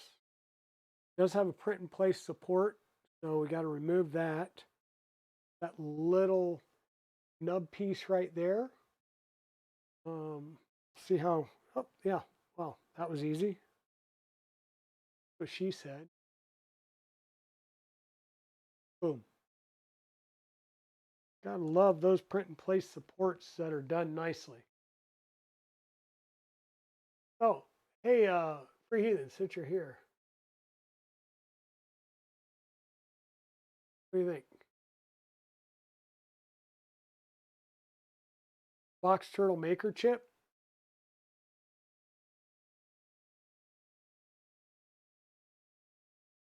Printed on the Box Turtle?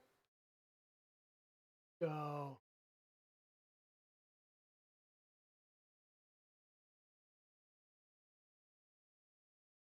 oh, they use self tappers? Um,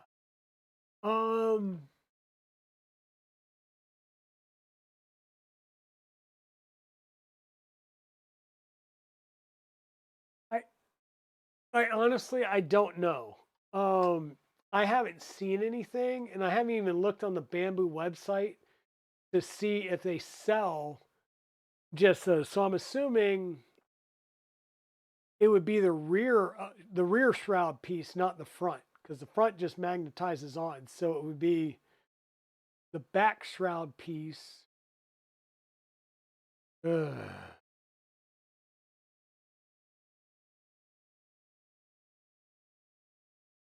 I I really don't know, bud. So it looks like we're gonna need female hex standoffs. So thumb screw, 3x12, female hex standoff, 3x22, machine grew wafer head. Reassembled 2 pieces. Pretty sure that's it. I'm pretty sure the springs that I'm going to need are the other springs over here. 0.8 by 8 by 10. Yep. There we go. So we've got printed parts, and we've got standoffs and springy dingies. When you receive parts, they are pre-assembled as shown in the picture. Please unscrew the thumb screws first. Okay. So we're going to undo these thumb screws.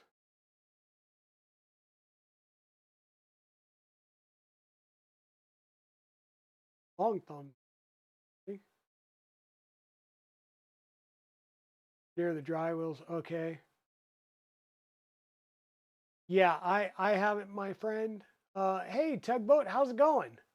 Welcome on in.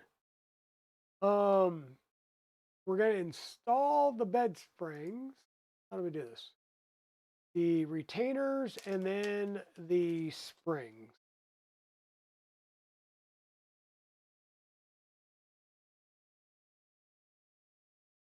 So on these parts, we're going to put these parts. These have hex shape in them, so they're not going to be like freewheeling. They should only go on one way, like that, like a glove. Okay. That little divot piece is on one side, and we'll put a spring on it. We'll do that to the other side as well.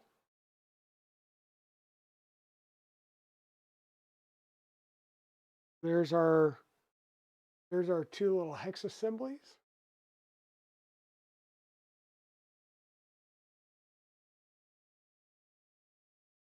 Now we're going to install these on the V holder.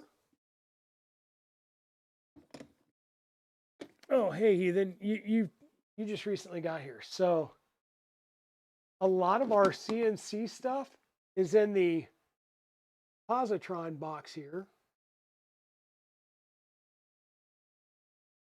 So we're going to be using the bed piece. And once we put everything together and we get these pieces out of here, or these cardboard pieces, then the printer will fold up and go into this Pelican case for transport. We're going to need that piece.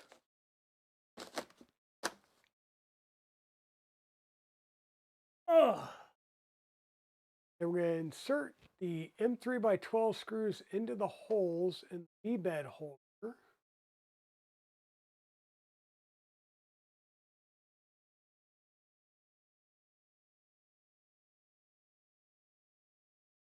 Why? Supposed to give me full image. Okay, so it said the side with ridges. So this side has ridges in it. So we're going to take that, we're going to flip it over. Okay. This is the side our M3 by 12 thumb screws going. Just like that. So thumb screws, no ridges. Okay. Now we're going to attach the assembled standoffs to the thumb screws and tighten the thumb screws. We're going to take these assemblies, put them up to the thumb screw and tighten that down.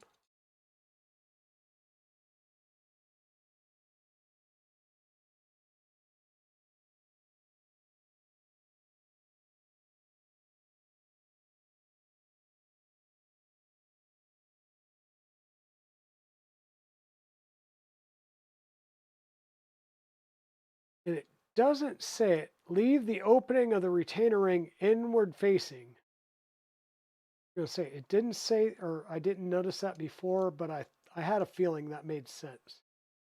And I'll show you what I mean in just a second.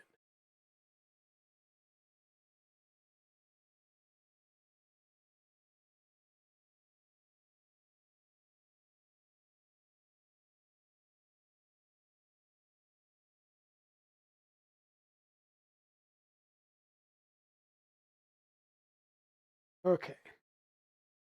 So our cutout piece right here, the little divot, needs to be facing towards the opposite end because that's where the bed's going to sit, is right in that gap. So when you're lining these up, you got to make sure that that opening is towards the corner piece.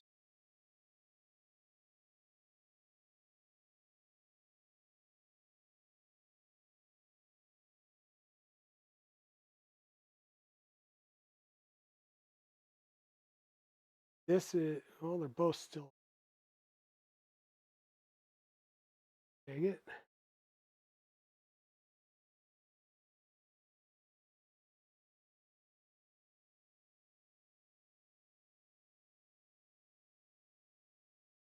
All right, so I got to ask, which one is wholesome, Chris?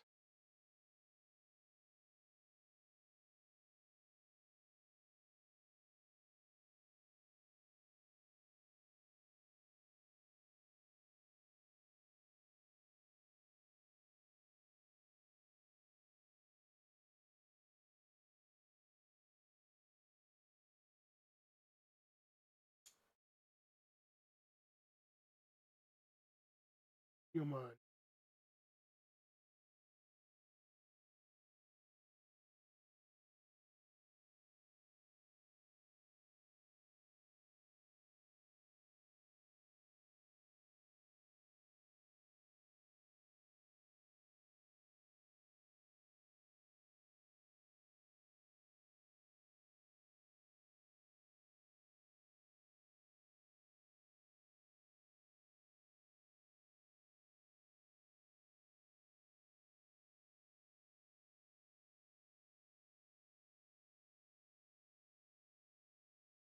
Ruin your reputation. Yep.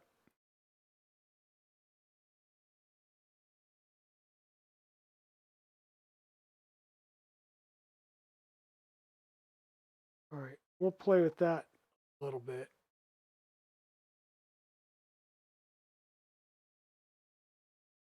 Leave the opening of the ring inward facing each other. Damn it. So they're supposed to be facing each other, not this piece, but they're supposed to be facing each other. That makes sense because it slides in from what I remember seeing people's. I'll eventually get this in the right spot and it'll be like, sweet, just kiss.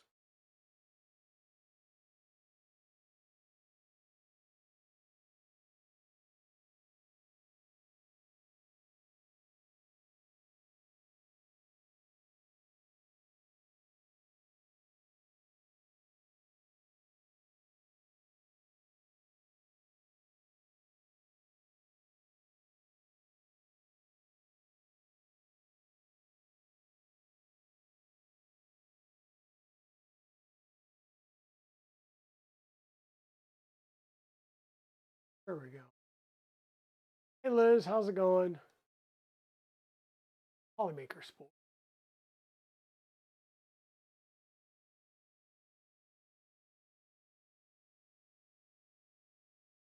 Oh, I know. I know.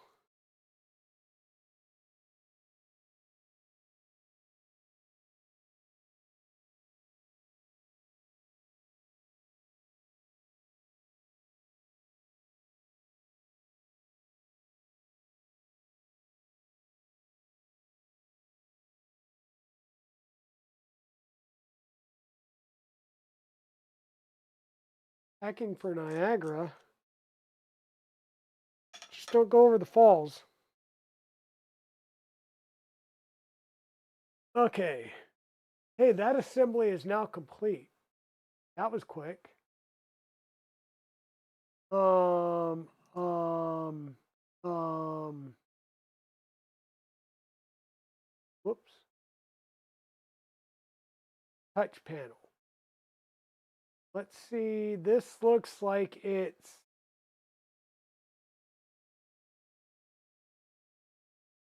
pretty quick. We'll do the touch panel and then we're going to call it a night. So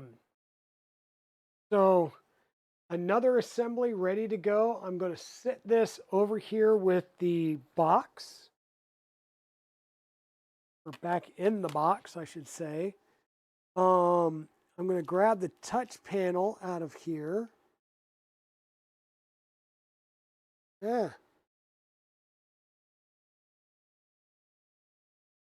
Keep my bed glass covered up.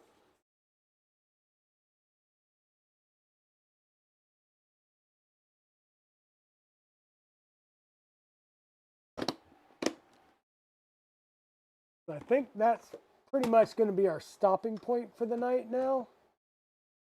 Is we're just going to do this panel and then we'll be done for the night.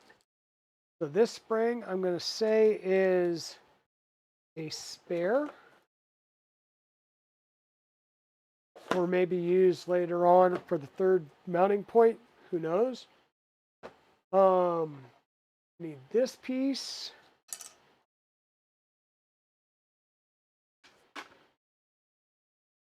Goes in the garbage. Like those two pieces and that piece.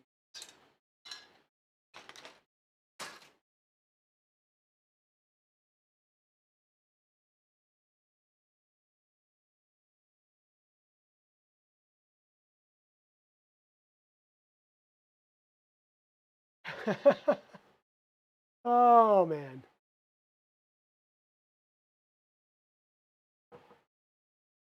Yes, and I got your information from Bexy Beans, so I will be able to get that stuff out in the mail to you soon, right? I'm going to try and get it ready to go and stuff like that. So, the 3.5-inch Positron touch controller. And yes, I did say touch controller. And this has a Raspberry Pi compute module on it. Pre-installed, and I am seeing I am seeing thermal pads on the processor, the memory, the wireless chip, and I think, was that power delivery?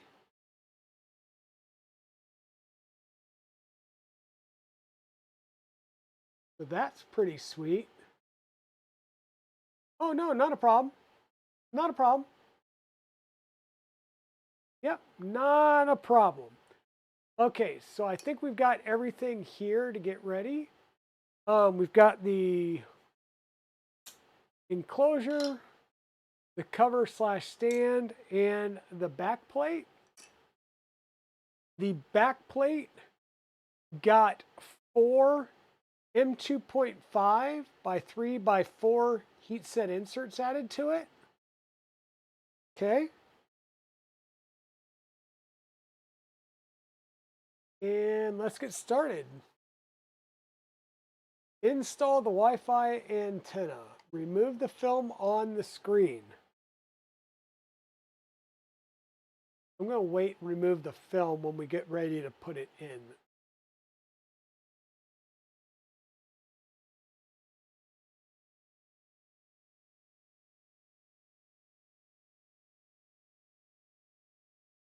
So flip this over like this orientation. Take our back plate, put it in that orientation, and it says to take my wireless antennae, take my 3M strip off of it, and mount it like so. This will be the first time I've ever actually mounted the Wi-Fi antenna. Ooh, 6 a.m. Oh, gotcha. Oh, that's right. This is a special weekend for you, isn't it? Um, I hope the weekend goes well and there's no issues or travel delays or anything like that. I hope you and your family are able to have a good time while you're out there.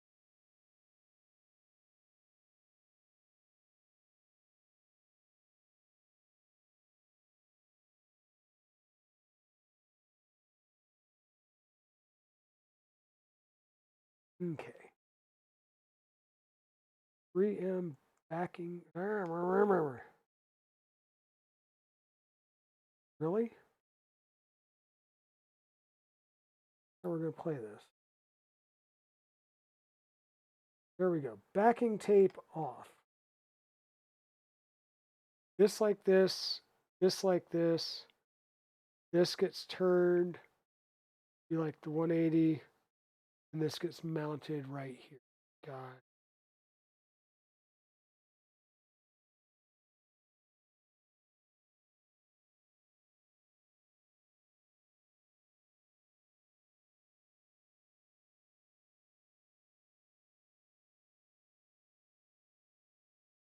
There we go. There's our Wi-Fi mount, or Wi-Fi mounted up.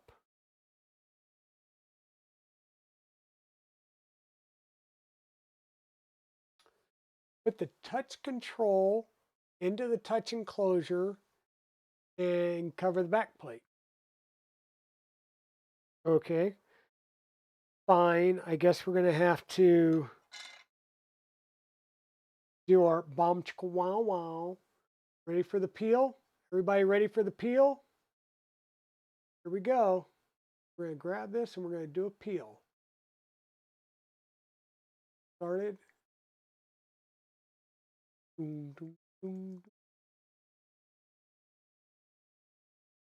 Look at that. And we were during an ad break. So only people that were subscribers got to see that sweet, sweet peel. Okay. Now our screen is all set, so that's going to help us identify how this screen goes in there. I'm just going to take it and kind of angle it in. Going to be a little bit of a tight fit.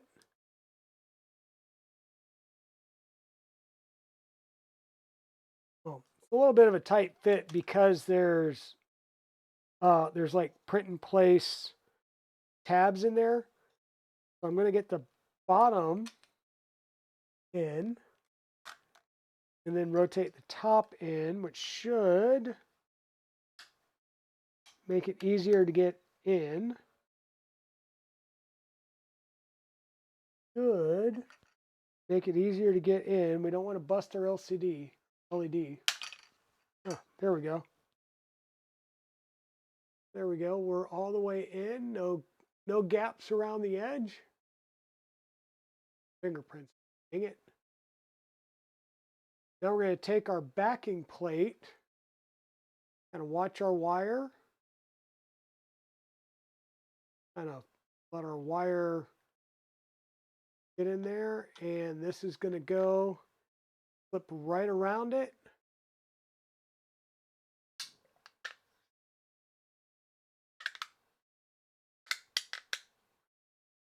Pretty tight fit. Our screw holes line up really well. Both sides. Get all of our nice heat sink area still visible. And we're going to secure this with M2.5 by 6 millimeter flatheads. I remember seeing those. Those are the ones I went, oh, these are going to suck. Because they're tiny, small, they're going to be fiddly. Like MR Millwright.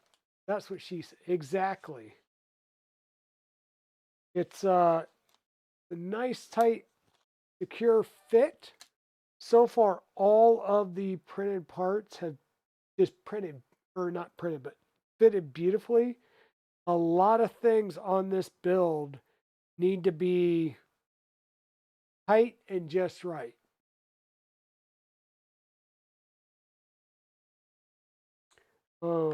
For everything to fit in together nicely. This is a very, very small compact printer. So if you've got bad print tolerances, this is going to show you out.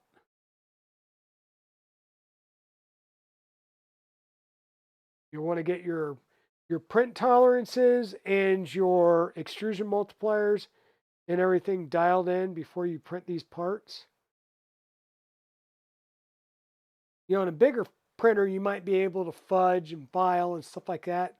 On a printer this small and compact, it's really going to pay to have your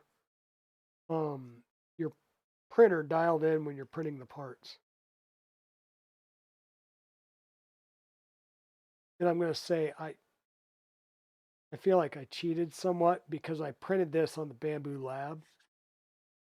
And what you're seeing, some of the residue that's on here is actually the some of the Vision Miner net. So we've got that. We'll have our USB-C port available. We've got our SD card slot available.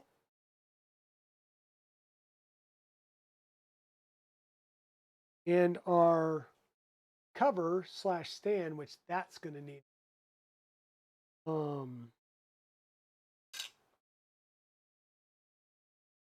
See if a tiny bit of isopropyl will clean that off or not.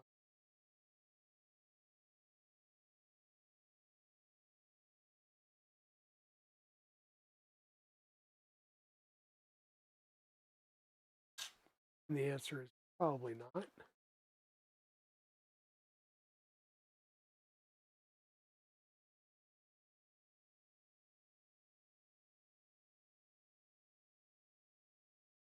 Maybe. A little bit of elbow grease.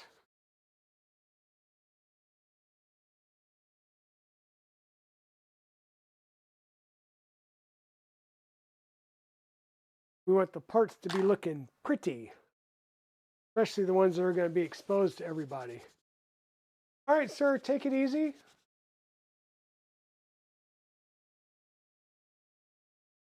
Take it easy, Nomad, and we will see you later. Yeah, I'm going to have to work my way that way myself because, you know, that 4-letter word called work. Okay. We've got 2 little nubs here. These are going to be threaded into plastic. So our hinge plates here are going to align on those nubs like so. Then we'll put 2 more of the 2.5 by 6 flathead screws in here.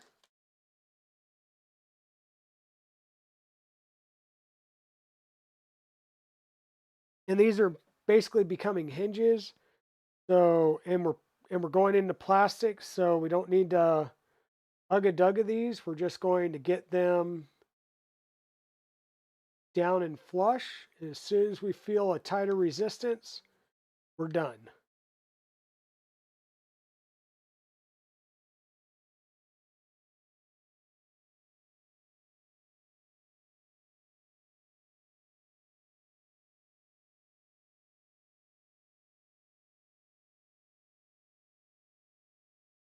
We don't want to strip the parts here, but there we go. We've got our cover, and said cover will flip back and make the stand. So now we'll have the stand that we can boop, boop, boop, boop, boop, boop, boop, boop. And when we're done and ready to head out, we'll unplug the cable, flip it over, and it goes in the case. So just like that. So there's another component down. And that, my friends, is where we are going to, well, install the SD card. Put the SD card into the touch panel. The SD card has been flashed.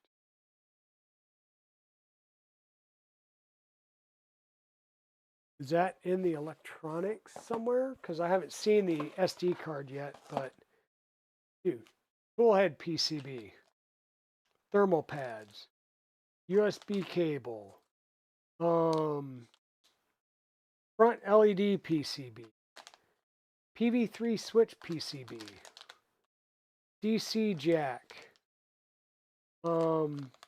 ceramic heater, push switch,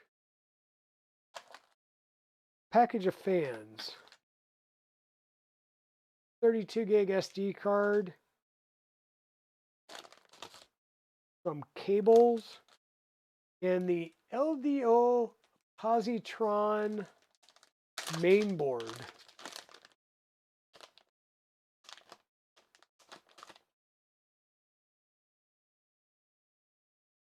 Looky there. Custom mainboard. Full layout to enable the communications. Oh,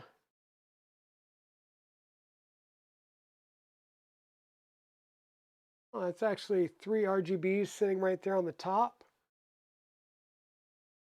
Little daughter board that plugs directly in, so there's 3 distinct connections for it. Several power connectors to go out to the hot end and the bed. USB, Ethernet. What is the chipset on this?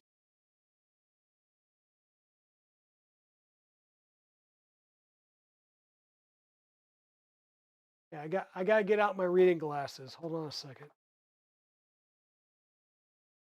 Because my bifocals ain't cutting it.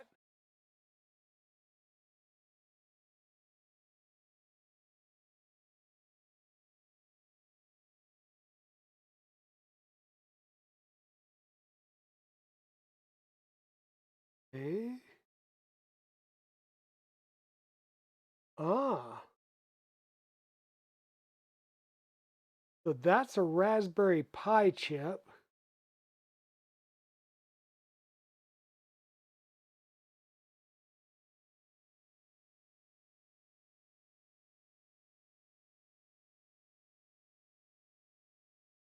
TMC 2209 up there.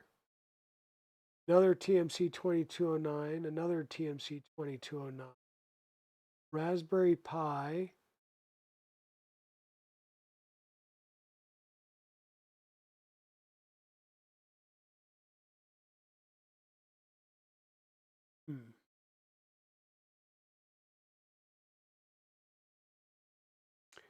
So it's a Raspberry Pi chip, and it's a RP2-82 or B2.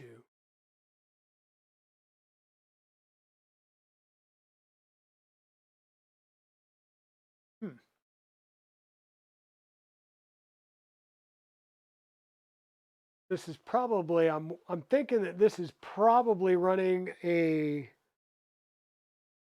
be running like a Pico board, or is this running a full Raspberry Pi? I don't know. But we're going to put this away. We only needed the SD card.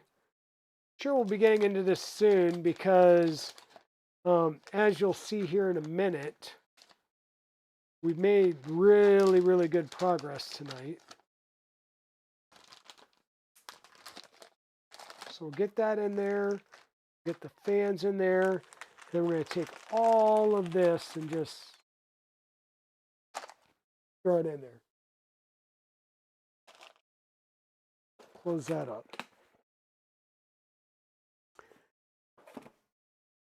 So said to take the 32 gig card and put it in there.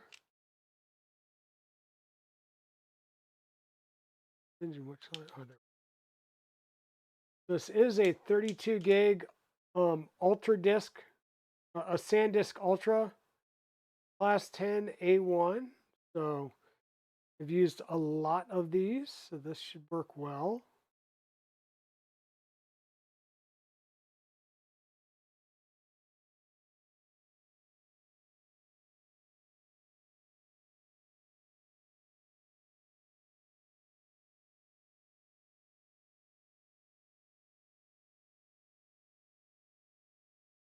Okay, good. This is a push it, like a spring loaded one. So fingerprints on the screen already. Darn it. So we've got a screen and main controller, and that assembly is complete. So we have done the extruder, the Z column, the Z drive, the bed V holder, which is over in the Pelican case, and our touch panel. Saturday, we will start off with the tool head, building the spool holders, which should take like, hey, we blinked, it's done. And then we get into the base. And this is where things get interesting. This is going to be the harder work. Final assembly should go fairly easily, and we'll be able to start playing around with software.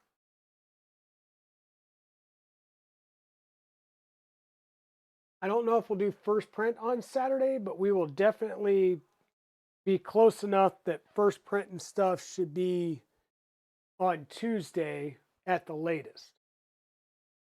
So I'm going to leave everything sitting up here as it is because, like I said, we're going to continue this build.